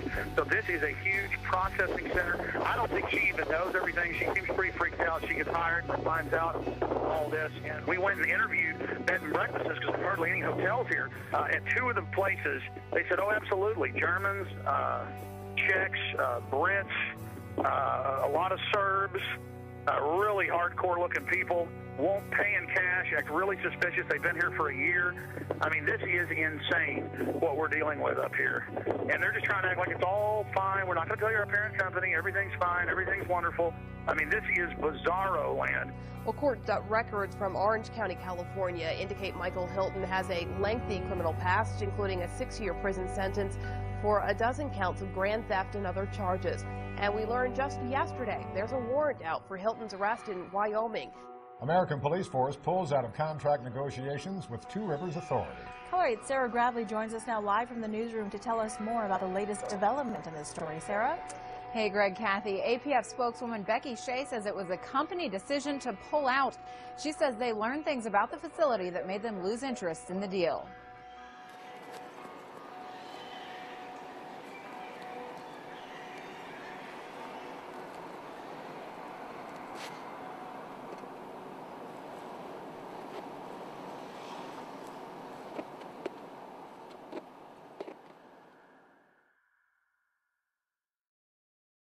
We interrupt our regular program schedule for a special report. Here is Wall Street Journal. KBR awarded Homeland Security contract worth up to $385 million to build 3 1 million person FEMA camps in the United States. It says the ICE detention and removal operations program can be used for illegal aliens and for U.S. citizens and for other emergencies. Here's the New York Times. Halliburton subsidiary gets contract to add temporary immigration detention centers. Just like under Rex 84, the documents came out in the 80s. They said the cover would be for illegal aliens, but it would be really a martial law takeover plan and to suspend the Constitution and take over the media. So there's the New York Times we have saved up on prisonplanet.com. Also, George Bush reopened all the Japanese and German prisoner of war camps in the U.S. and put water in, light in, and then just have them set up and ready. That was in the CBS News. Bush to preserve World War II internment camps. So there's that article. Pentagon paying for fake news in the U.S. White House paying for fake news in the U.S. It's now in the tens of billions every year. This is what's going on. The fake news reports they produced and put on radio and TV that were made by the government. I've had Congress people on talking about how it's illegal, the fake news. All of this is being done. Fake polls, everything. How are they preparing the public? When I saw this at the time, I saw Tommy Franks and Cigar Aficionado. I saw Tommy Franks on CNN, Fox, MSNBC go, gee, I'm real sorry about this, but one more big terror attack, we're going to have a military form of government and martial law. I'm real sad about that, but that's what the American people are going to demand. That's the only thing that'll keep them safe. Now, you don't expect him to come out and say, gee, we're going to have a military dictatorship. Militaries throughout history love taking over societies 99% of the time, and America's just been in the exception. No, he's got to introduce it like, gee, shuck, I'm real upset, but it is the only thing that'll keep us safe. The Constitution won't survive a WMD attack. And I said at the time, I said, he is part of the Pentagon's billions in fake news. That's illegal. The General Accounting Office has already ruled that they're paying off reporters and people to go on TV. I said, I bet my bottom dollar Franks is being paid off. Now they're rolling them out in the news. The camps will be for you when you're starving during the collapse of society, which is what the IMF and World Bank have done to countless third world countries, and their own documents say they want to do it here. They have to fully bankrupt you so they can consolidate everything with the tens of trillions of fiat currency they're holding and hoarding of taxpayer money. And then once the riots start, which they're trying to push, they have Zbigniew Brzezinski on MSNBC, we played that the other day, saying, I'm really worried about these bankers. They're going to cause riots nationwide. Millions and millions of unemployed. People really facing dire straits. And we're going to be having that for some period of time before things hopefully improve. And at the same time, there is this public awareness of this extraordinary wealth that was transferred to a few individuals. And you sort of say to yourself, what's going to happen in this society when these people are without jobs, when their families hurt, when they lose their homes, and so forth? As if he isn't one of the engineers of it. See, they know they've got revolution on their hands. They know that we did our job warning the people and exposing what was happening and putting all this information out, and people found out it was true. Here it is. This is from my film, The Road to Tyranny. I have 18 hours of this. I have them training all over the country. I have them teaching police to arrest anybody with a get us out of the UN sticker. This is what's been going on. Here it is. You're damn right, because think about the Christians, okay? Do you accept Jesus Christ as your Lord and Savior? No. What did they do? They took your head off. They beheaded you if you didn't accept Jesus Christ as your Lord and Savior. See, this is reality. Yeah, they're terrorists, but the bottom line is to them, they are not. When people are passionate about what they believe in, they become a very difficult enemy to beat. Who was the first terrorist organization in the United States? Who? Founding Fathers. You mean Thomas Jefferson? Look at this guy. He's talking about the founding fathers and people that are committed. He's talking about constitutional terrorists. Before that, the cops are so conditioned. They say, who are the terrorists? Who are the first terrorists? The founding fathers. They all know. They all say founding fathers. They've already been taught this many times. He says that's a very difficult enemy to beat. No, you are the enemy when you become an enemy of the Bill of Rights and Constitution and let foreign bankers take us over. Play it again. The guys who we call our founding fathers, George Washington, Mr. Honest, who cut down the cherry tree and admitted it, is the same guy who signed death orders, if you will, on members of the British government, the British Crown, who they wanted to eliminate because politically they had influence in certain pockets of the United States, at that time the 13 colonies, and they wanted to divide and conquer. They may get a whole lot of civilians, and hey, I'm going to be honest with you, okay? If they killed 10,000 civilians tomorrow with a biological agent, that's too bad for them.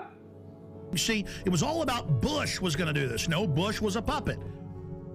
Just like Nixon and Carter and Reagan and Bush and Clinton and Bush and Obama, they're just puppets, and we always obsess over them, and the media acts like they're running something. It's the executive power held by the National Security Council. In fact, 3 weeks ago, they had an article about General James Jones and the National Security Council saying they've now taken over continuity of government, even from the executive and Homeland Security, and that this private group runs it all. And then General Jones was in the CFR website writing, I take all my orders from former national security heads, Henry Kissinger and the CFR. I mean, that's why in the last week there have been 4 mainstream news articles that we posted at Infowars.com and PrisonPlanet.com with Bilderberg group members like Etienne Davignon, the chairman of Bilderberg, saying, we set up the European Union, we set up the G20, we've set up the New World Order banking system. I mean, now they're openly bragging it's world government and they run it. But it is the awareness itself that will drive the change. And one of the ways it will drive the change is through global governance and global agreements.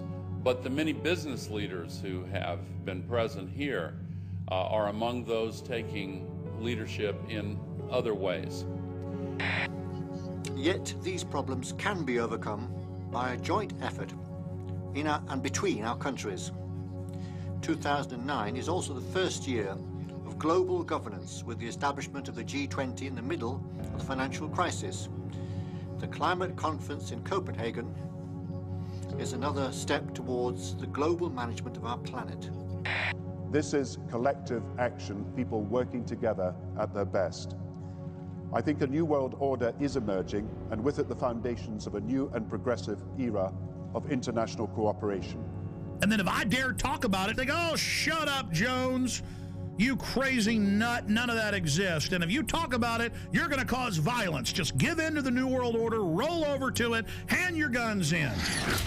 Let's start with the airport adventures, which they now admit are going nationwide with the Viper teams at bus stops, train stops, the streets, shopping malls, random vans, sending you through body scanners, biometrically scanning 360 your naked body. Now, I've seen more in-depth images by the actual companies where they can zoom in on pores.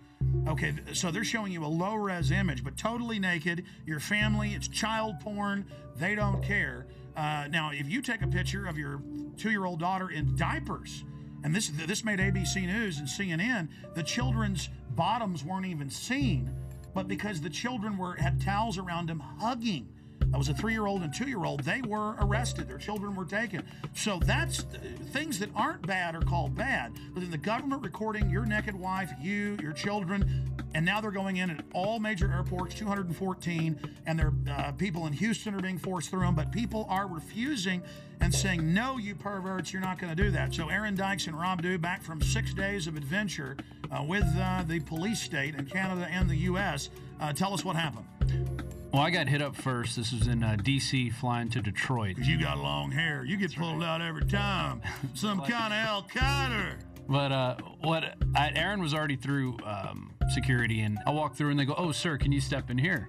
And I said, so what's that? And they said, oh, this is our RFID scanner. And I said, no, I'm not going in there. And what do you mean? And I said, I'm not going in there. I said, I don't agree with that. And they said, oh, well, it's voluntary. I said, well, good, I'm not doing it. Yeah, but so that's like SeaWorld made you thumbprint at first. It was voluntary. Now it's mandatory. It's like dog training. Passengers describe a terror attack and the arrest of a suspect who tried to blow up a plane as it landed at Metro Airport. We heard a loud pop, then a bit of a smoke. It sounded first like a balloon being popped. All of a sudden, heard some screams, and flight attendants ran up and down the aisles, and everything's crazy. People are screaming. There's fire on the plane. So there was a lady shouting back, and she was saying, things like, what are you doing? What are you doing? And at that moment, I was sure I was going to die. And we're learning tonight more about the suspect. Let's get to Fox News' Andrea Isom. She begins our team coverage. She is live at Metropolitan Airport. Andrea?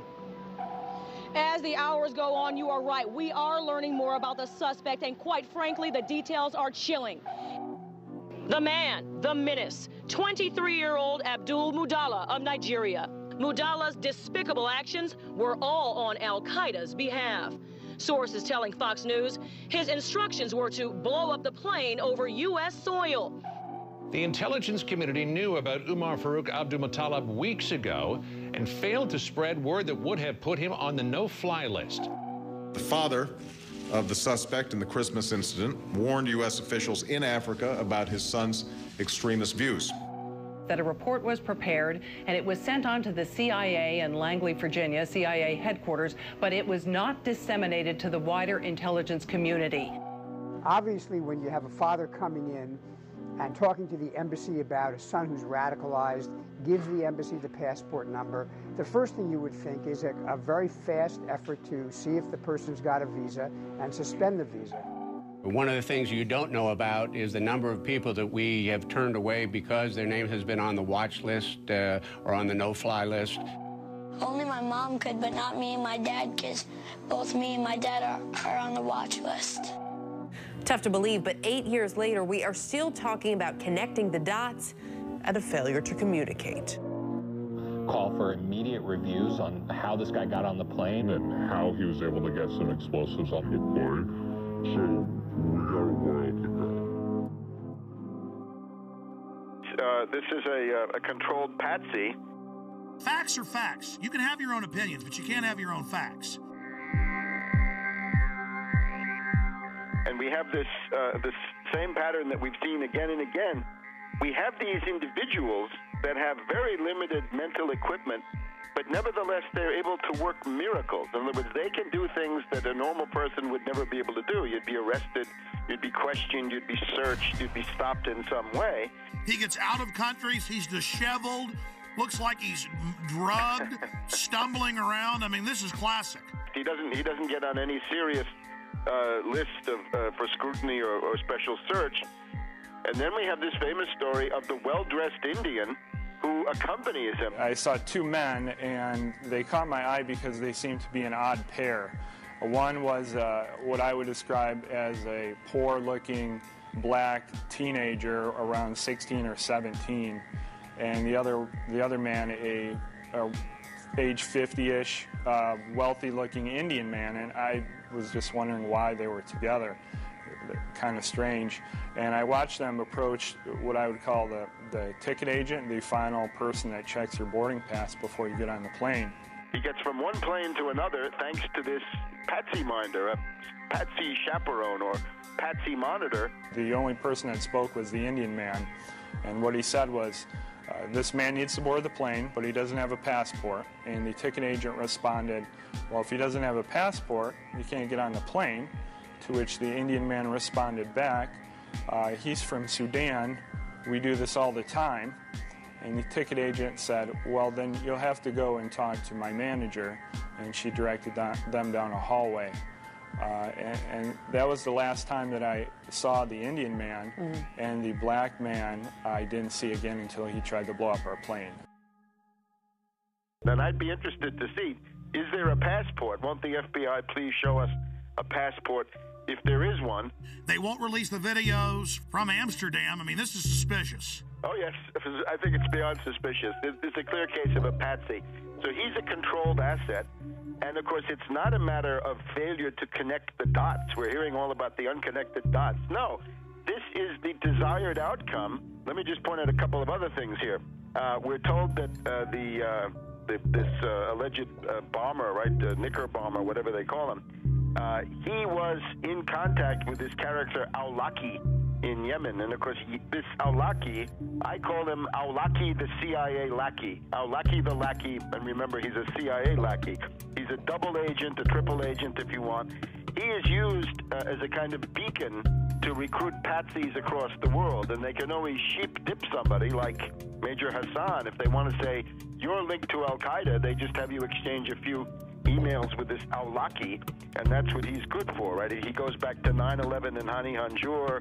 So this guy is he's a U.S. agent under whatever layers of garb that he's got. The other thing is, how was this young patsy Omar Farouk Muttalib, how is he radicalized? And I think we're getting some pretty good indications that it's this Brixton Mosque, Finsbury Mosque axis in London, the school for patsies, the British patsy Which, by the way, 6 months ago, I remember it, you predicted we'd see plane bombings out of that mosque. This is not so hard to do. Remember Richard Reed, mentally retarded vagrant who was sleeping on the floor of Brixton Mosque, I think. He was given the same PETN explosive by somebody, so that's what this Omar Farouk was given then, allegedly, once again in Yemen. So you can see it fits together, and it all comes from these same places. There are reports today that the Christmas Day body bomber met with an American-born radical cleric, Anwar al-Awlaki. He's believed to be living in Yemen, al-Awlaki is. He's not only been linked to al-Qaeda in the past, but he reportedly exchanged emails with the suspected Fort Hood shooter Nidal Hassan before that shooting massacre in Texas. I would also point out that the security company at Schiphol Airport is ICTS, which is a Israeli-owned firm. They were the same firm that allowed Richard Reed, the shoe bomber, to board the flight, the American Airlines flight to Miami.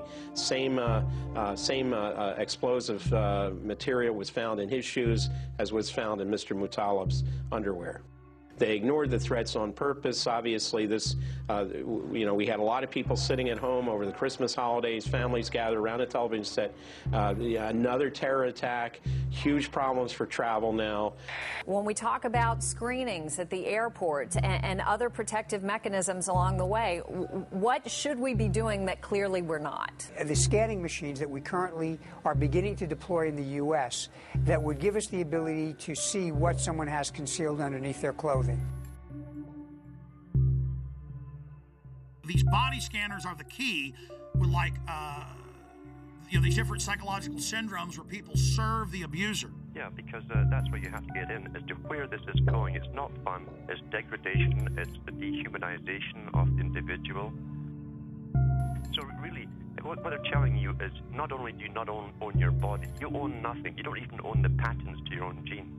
They're telling you you're a piece of property. What do they do when you first come into a prison? They strip you and do a medical exam to humiliate you. They hose you down in front of the other prisoners and they laugh at you, make jokes about you.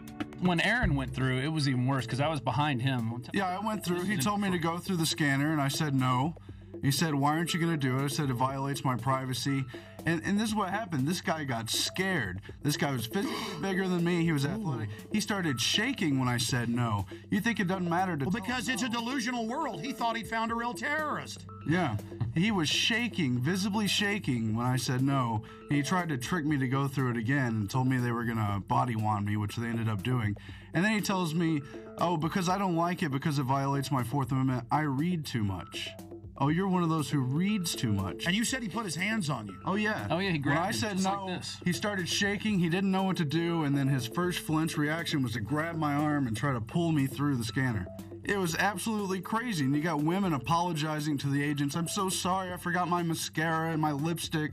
And the Fourth Amendment says if you're going to search, you're not only going to have a warrant, you're going to say specifically what you're looking for. But it's not specific. It's liquids, it's lipstick, it could be shoes, it could be... Breaking the will of the people.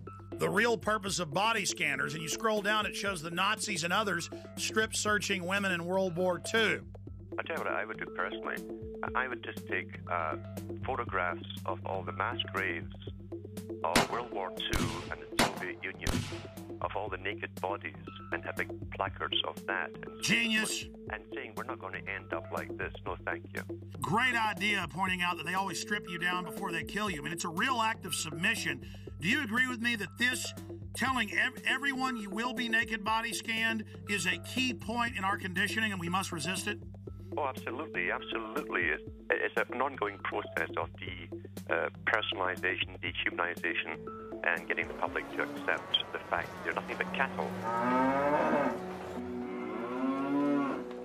Once you're on the plane, you're coming into Detroit, what happens next?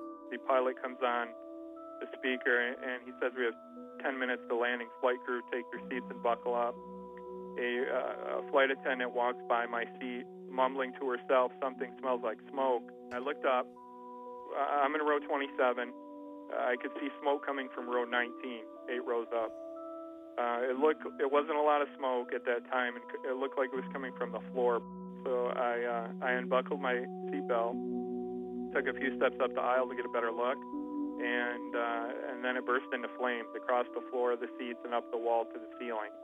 When it burst into flames, people were screaming, fire, fire, terrorists, water, water, water, we need water, somebody get water.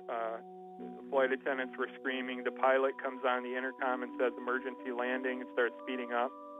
And while this is going on, the terrorist man's being hauled off into the first class area by a couple passengers. We are 5 days into this, and we've not seen any surveillance footage. The media doesn't seem concerned about eyewitnesses seeing a man videotaping the whole flight aimed at this guy. When we first took off, I noticed about 10 seats ahead of us to the left-hand side, he had a camcorder, and I didn't think much of it. I thought maybe this was his first flight and was just excited. And then when the actual incident occurred, I looked up, and he was the only one standing and filming the entire thing. That's obviously an accomplice or a handler or something. We've got this other guy getting him through security. I mean, any other comments? When we were being detained in Detroit, we were held in an area of the baggage claim area. All the passengers from our flight, there was nobody except for some law enforcement personnel. After we had been there for about an hour, all the time with our carry-on bags, 3 bomb-sniffing dogs were brought in. One of them sat down by the bag that was brought in by the man in orange. He had an orange. He appeared to be of Indian or Pakistani or some similar descent, maybe around age 30. He was walked back to a room, not in handcuffs. He went in the door. He was in there approximately an hour. When he came out, he was handcuffed, taken away. An FBI officer came up to the group of the rest of us passengers and said the following, which is not exact, but close. You're being moved to another area. It's not safe here. I'm sure all of you saw what just happened and can figure out why you're being moved. We were taken to a customs area, and they brought bomb dogs in, checked all the luggage with that. Another person was taken aside and handcuffed and brought out, and we were moved into another room for safety reasons, they told us. My story on this has been the same all along, and the FBI now has 5 versions of their story, which I clearly lay out with a time period and with each version, and they're not credible. There is absolutely no excuse for the reason why. Number one, we were left on the plane for 20 minutes, not knowing if there was another bomb there. Number 2, security allowing us to take our carry-on bags off the plane, and we stood there with all of our bags together for an hour until the bomb-sniffing dogs arrived. And then, after they found one, well, then we're moved to another area, and now they don't want to talk about the man who was taken away. You were there. They didn't stop him for immigration violations. The dog went over and sat down in front of his bag, the alert for explosives. Right, exactly. Unless this is a passport-sniffing dog. This is a huge story, one of the biggest out there. The FBI is on this full time. They know what's going on. Why are they being dishonest? And how do we investigate this when the investigators themselves are engaged in clear obstruction of the truth? I don't know how else to take it. It's either utter incompetence or intentionally hiding something, and I don't know how to take it. And still, we're now, 8-9 days into this, and we still haven't seen the Amsterdam footage. Well, and also, why aren't we seeing the video of when he's going through metal detector, passport check, and boarding? You know, this is a modern airport. You would think they would have video of all this of some sort. They didn't say, oh, we'll look at that. They just said, no, there was no one helping him, which is very suspicious, instead of just putting the footage out. If somebody robs a bank or holds up a gas station, well, there's video footage of the incident on the 11 o'clock news, usually that very night. If I'm not correct, well, show the video. What are you hiding?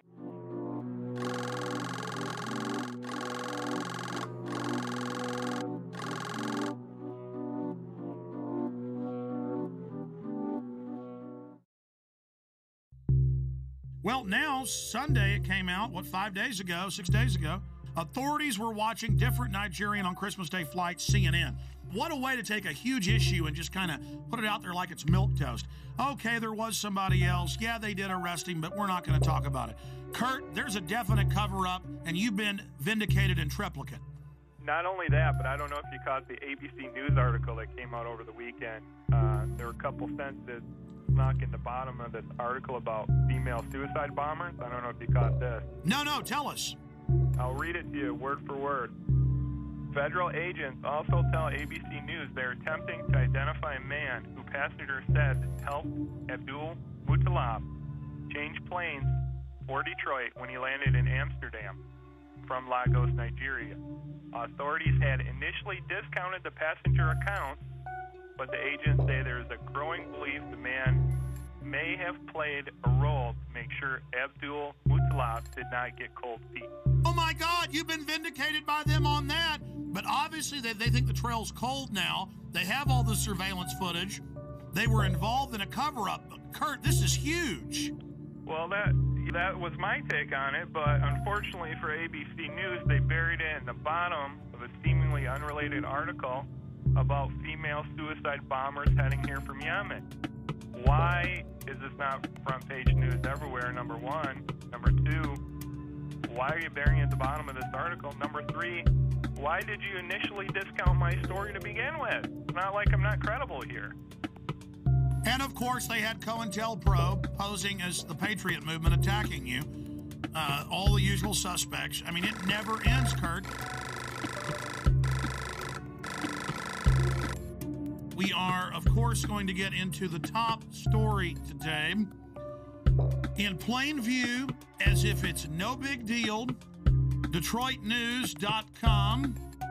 Okay, it was a U.S. government agent that was the smart-dressed man that led Umar Farouk al-Matab, or the underwear bomber, on to the aircraft in Amsterdam. After a month plus of lying and saying that no such man existed, and saying no one else was pulled off the plane in Detroit, supposedly with the bomb. Now they've admitted that happened as well. Kurt Haskell, the lawyer, and his lawyer wife, they've both on record have been proven right with other witnesses. And you add how they were already getting in Yemen. That's now confirmed. Washington Post. They were planning to already launch a bigger attack, 2,000 troops there. And then right on time, right as the body scanners were scheduled to go in January nationwide. That was already scheduled, folks. They're saying on the news, oh, now we're doing this. Now, I went and looked it up. They were scheduled to go in the additional 214 airports. They were in less than 20. So although we have acquired these machines, they are not as widely deployed as they should be. In your current role as a consultant, do you have an interest in body scanners? We consult with all kinds of firms, including firms that do manufacture body scanners. You do have some interest in more sales of body scanners. As well as a lot of other security measures. But I would point out that I've talked about this for probably the last 3 years. Read what the scanners do to your body. And the TSA guys, again, you need to know why you're going to be dying in 5 years of cancer. Go ahead. And then we find this article about terahertz waves, which is what they use to do this scanner. This came in today. And according to one of their studies, I'm just going to read this real quick. Terahertz waves are in the electromagnetic spectrum between microwaves and infrared, and they pass through non-conductive materials such as clothes, paper, wood, and brick. They say the forces that are generated by these THZ fields are tiny and resonant effects that allow the THZ waves to unzip double-stranded DNA, creating bubbles in the strand that could significantly interfere with processes such as gene expression and DNA replication. So step in the microwave.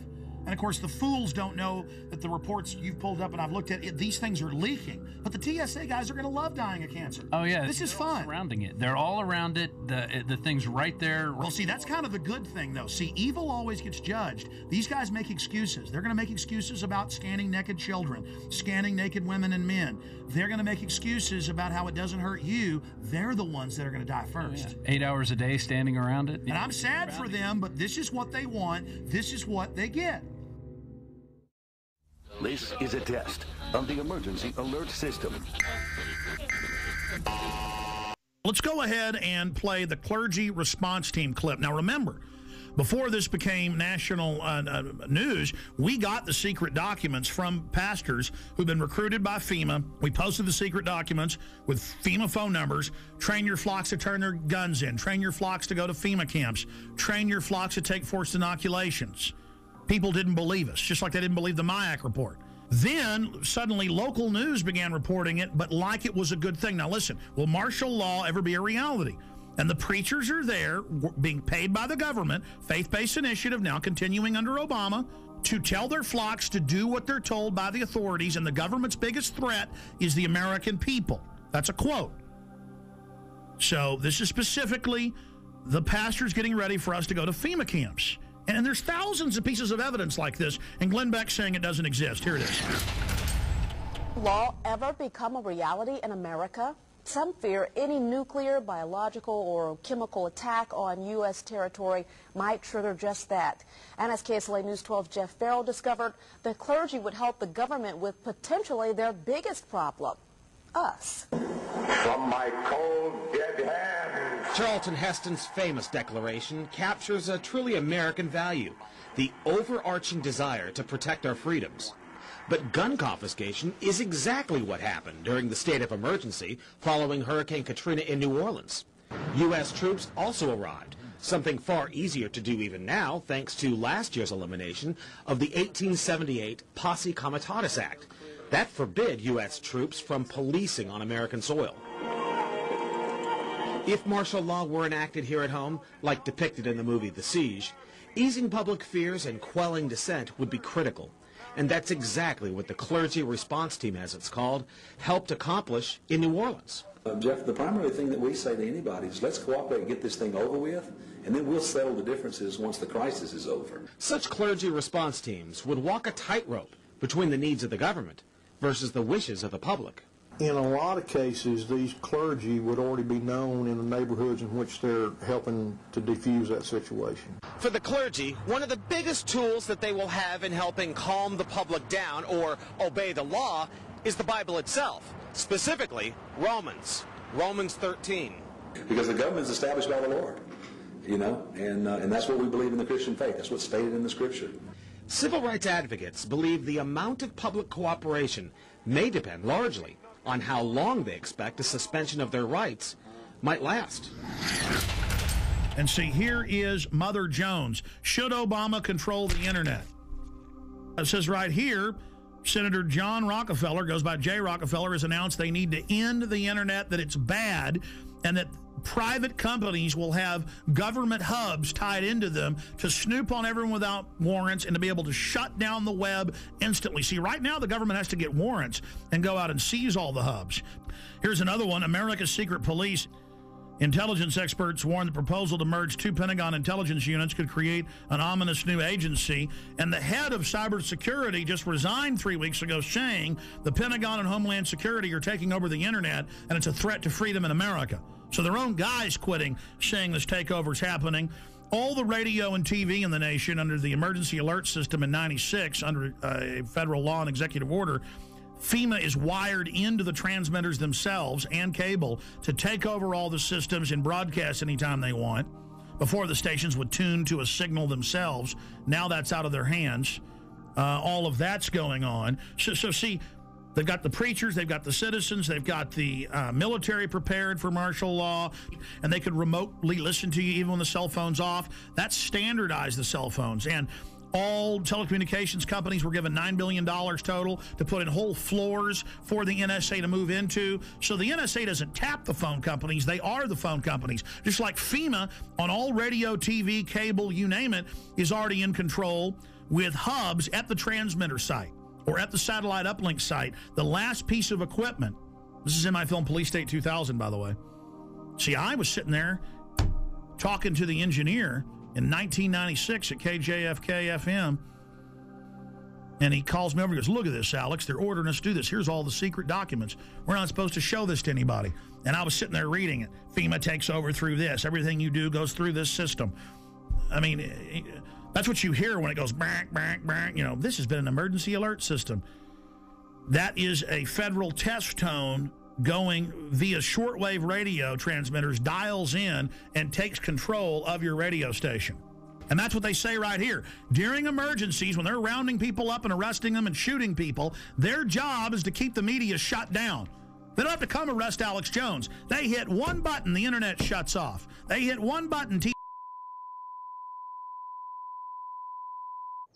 In the not-too-distant future, a self-proclaimed intellectual elite will rule every aspect of our lives. People in the world are content to stay as first or second level maggots. The economy is emerging from the recession. We have to keep geoengineering on the table. Implementation depends on motivation. An alarming and possibly catastrophic disaster. Already the path has been chosen. The design set in motion decades ago. Their endgame? Complete control. Water. Air. The economy. Population and even human logistics will all fall within their purview. The goal? To acquire all the natural resources of the planet and bring them securely under government control. All activities of mankind will be monitored, accounted for, and controlled. Legislation pretending to address concerns about the environment. National security and financial stability will in fact be used to erode the very foundations of liberty and to enslave the population. This will all happen in the name of security and progress. Alluding to the notion that this is all for our protection, this will not miraculously occur overnight with the sudden proclamation of martial law. It has been happening incrementally for at least half a century. Every law enacted that truncates the Bill of Rights in the name of national security is another nail in our coffin. Through this type of increasingly invasive legislation, the systematic decay of constitutional law becomes inevitable. Thousands of years of building and rebuilding, creating and recreating so you can let it crumble to dust. Leaving our essential rights neutered and impotent. The Bill of Rights is reduced to a quaint antique collecting dust in a library somewhere, retaining all the potency of a fairy tale. Martial law, called a more politically neutral catchphrase, is practiced with an iron fist. The implosion of the economy has begun by design. The United States dollar is under attack and losing value every day, while the cost of living continues to skyrocket. New laws that will effectively double taxes are already on the books and ready to be implemented. Nothing has been introduced to help homeowners with their now default loans. But at the same time, money is generously given to bankers who give themselves huge bonuses. During one of the worst economic downturns in history and dry up loans to small businesses. All the while, the economy spirals downward at a free fall rate. As the citizens of the United States lose their ability to take care of themselves, the government conveniently steps in to save the day. Capitalism gives way to socialism, and then without much notice, into the neo-dark ages of the one-world government-style dictatorship. Once this task has been completed and the control grid is firmly in place, they can play their final trump card. FEMA camps. And by design, we will welcome the salvation with open arms. As any alternative will surely seem like suicide. Once we've been properly enslaved, they gain control over the rest of Earth's natural resources. Humanity. America, here's what you need to know tonight.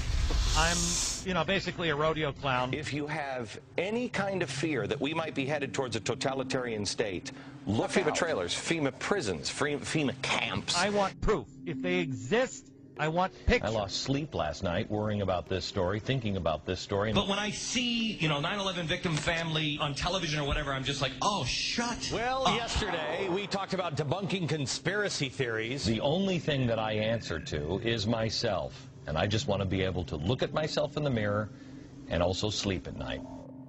Glenn Beck, a year and a half ago, said that Ron Paul supporters should be arrested and that the army should be used against them, and that they were dangerous terrorists.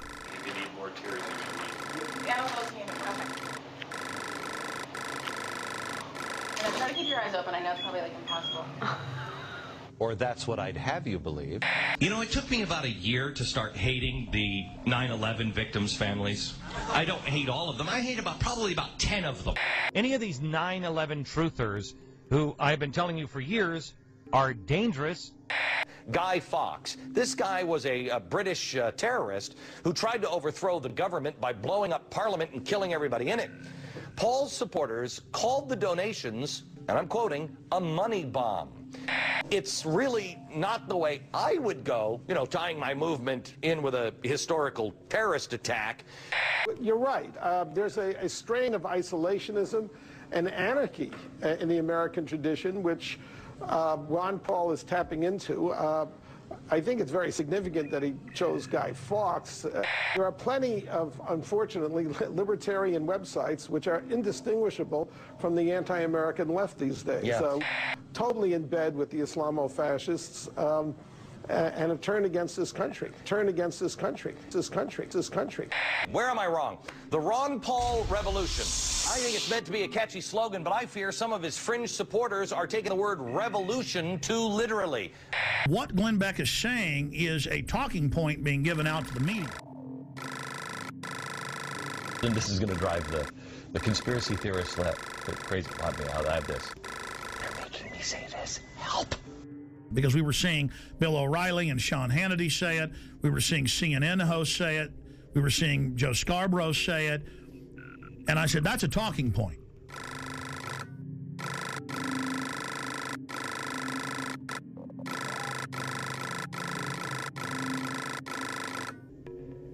And then suddenly he started saying a few months ago, I'm going to expose the FEMA camps. If these things exist, that's bad, and we will cover it. If they don't exist, it's irresponsible to not debunk this story. We have an independent group on this program looking into it, turning over every stone. I am going to bring you this story. He announced a few weeks ago, I'm going to have Popular Mechanics, the yellow journalist, on to debunk all of this. So I asked James from Popular Mechanics to do an investigation on several projects. The first one is the FEMA camp. Yes, and so we put a reporter on this, and what's so interesting here, we're waiting to really do a definitive deep dig on this. We don't like to just come out and say, oh, we've debunked it, you know, after we've looked at it for 2 days. And how is Glenn Beck debunking it? I had predicted tonight, we'll see if I'm right, that he will do a straw man and focus on the websites that are getting it wrong. And what we did was we looked into these claims. You know, you can't go and visit every one of the 600 sites that some of these conspiracy theorists claim. So we started looking at the ones that are most popular on the internet. And I said, well, look out, folks. He's just trying to get your confidence to then discredit it later.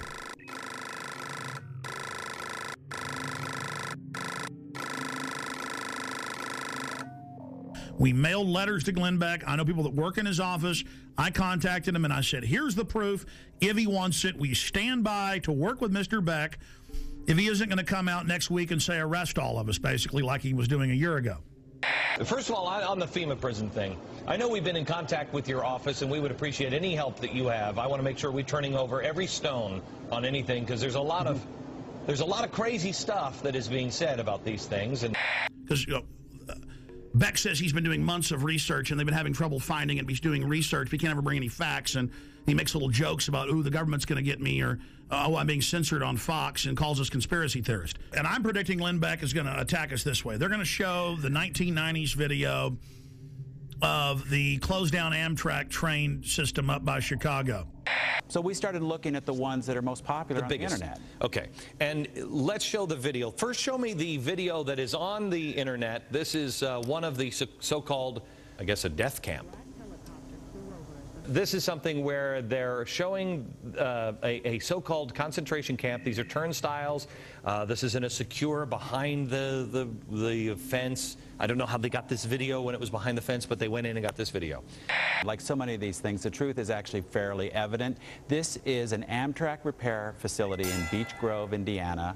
The woman who made this video initially claims that it's some kind of American Auschwitz, and they've outfitted buildings with gas, and they've got these strange turnstiles. In fact, it is a repair facility. They're going to do that, and then what they're going to do is they're going to show the photos that are all over the web in Mississippi and Louisiana of mock Bosnia-Herzegovina / Kosovo training camps, because the signs are in that, Slavic language, where it has machine gun nests, checkpoints, barbed wire as a refugee camp, and they send the troops through for drills. Show me the pictures of, I think this is Camp Grayling. Do we have the picture of the watchtowers? This is pretty spooky. This is where Americans are currently being held, I believe they're saying. Well, people say all kinds of things, and these pictures have been floating around the internet for more than 10 years. Okay. In fact, Camp Grayling is the largest National Guard training facility in the U.S. They train Army, Navy, Marines, and one of the groups they train is military police. And in fact, one of the functions they train them for is handling prisoners of war in a battle zone like Iraq. And they're going to say, see, people said this was a camp. It's not really a camp. It's a place where they're doing drills. Oh, see, this is really just an Amtrak train track. We went out there, and yeah, it's got barbed wire facing in, but it's not really a camp. Do we have the video with audio? Because if we don't, I don't really care. The video with the audio about the boarded up buildings with the gas chambers. Do you have that? In yet another fenced area, we see a large warehouse building at the end, with the electronic turnstiles in front of it. Okay. That, they were putting gas heaters of some sort in there. Right, and what we found out is, first of all, one of those buildings has been knocked down. The other ones were upgraded. Their heating system was obsolete, and more than 15 years ago. What am I predicting Glenn Beck's going to do tonight? What have I been predicting for weeks he's going to do?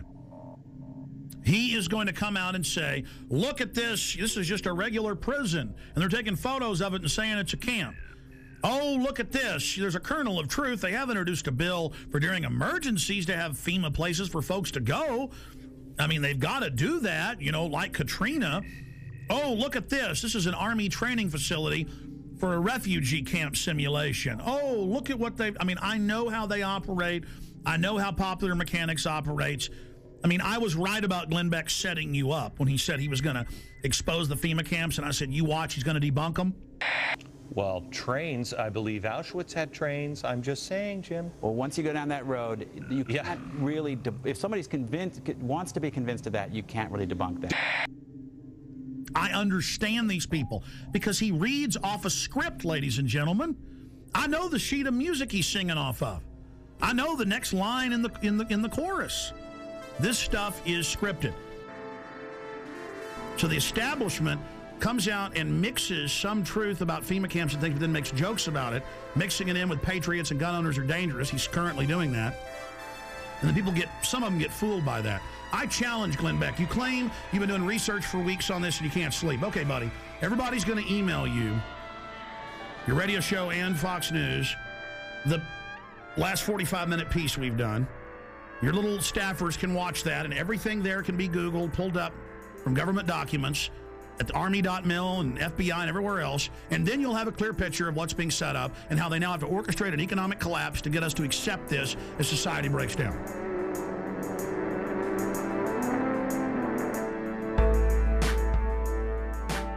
If Glenn Beck wants to know if the FEMA camps are real or not, all he has to do is go to the Army War College, the Army.mil website, the Army Times, and they say and it's been all over the Phoenix newspapers. The police say they're ready to work with the military against the people, that their new mission is fighting the American people physically. Chaos is hanging around, put your ear to the ground and shudder from the sound.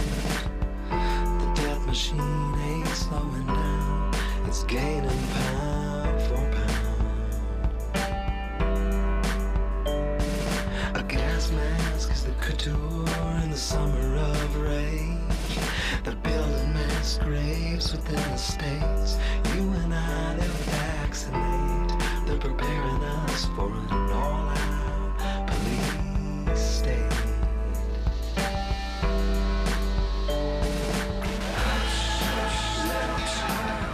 Your world is going wild.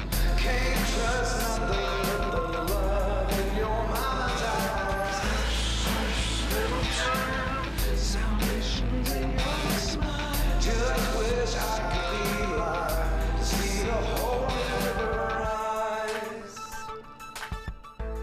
They state that Congress has no authority during emergencies and the president's basically absolute dictator. When Congress wanted to see the detailed documents, they were told you're not allowed to under national security when Congress is co-equal to the president. That is dictatorship. Your world is going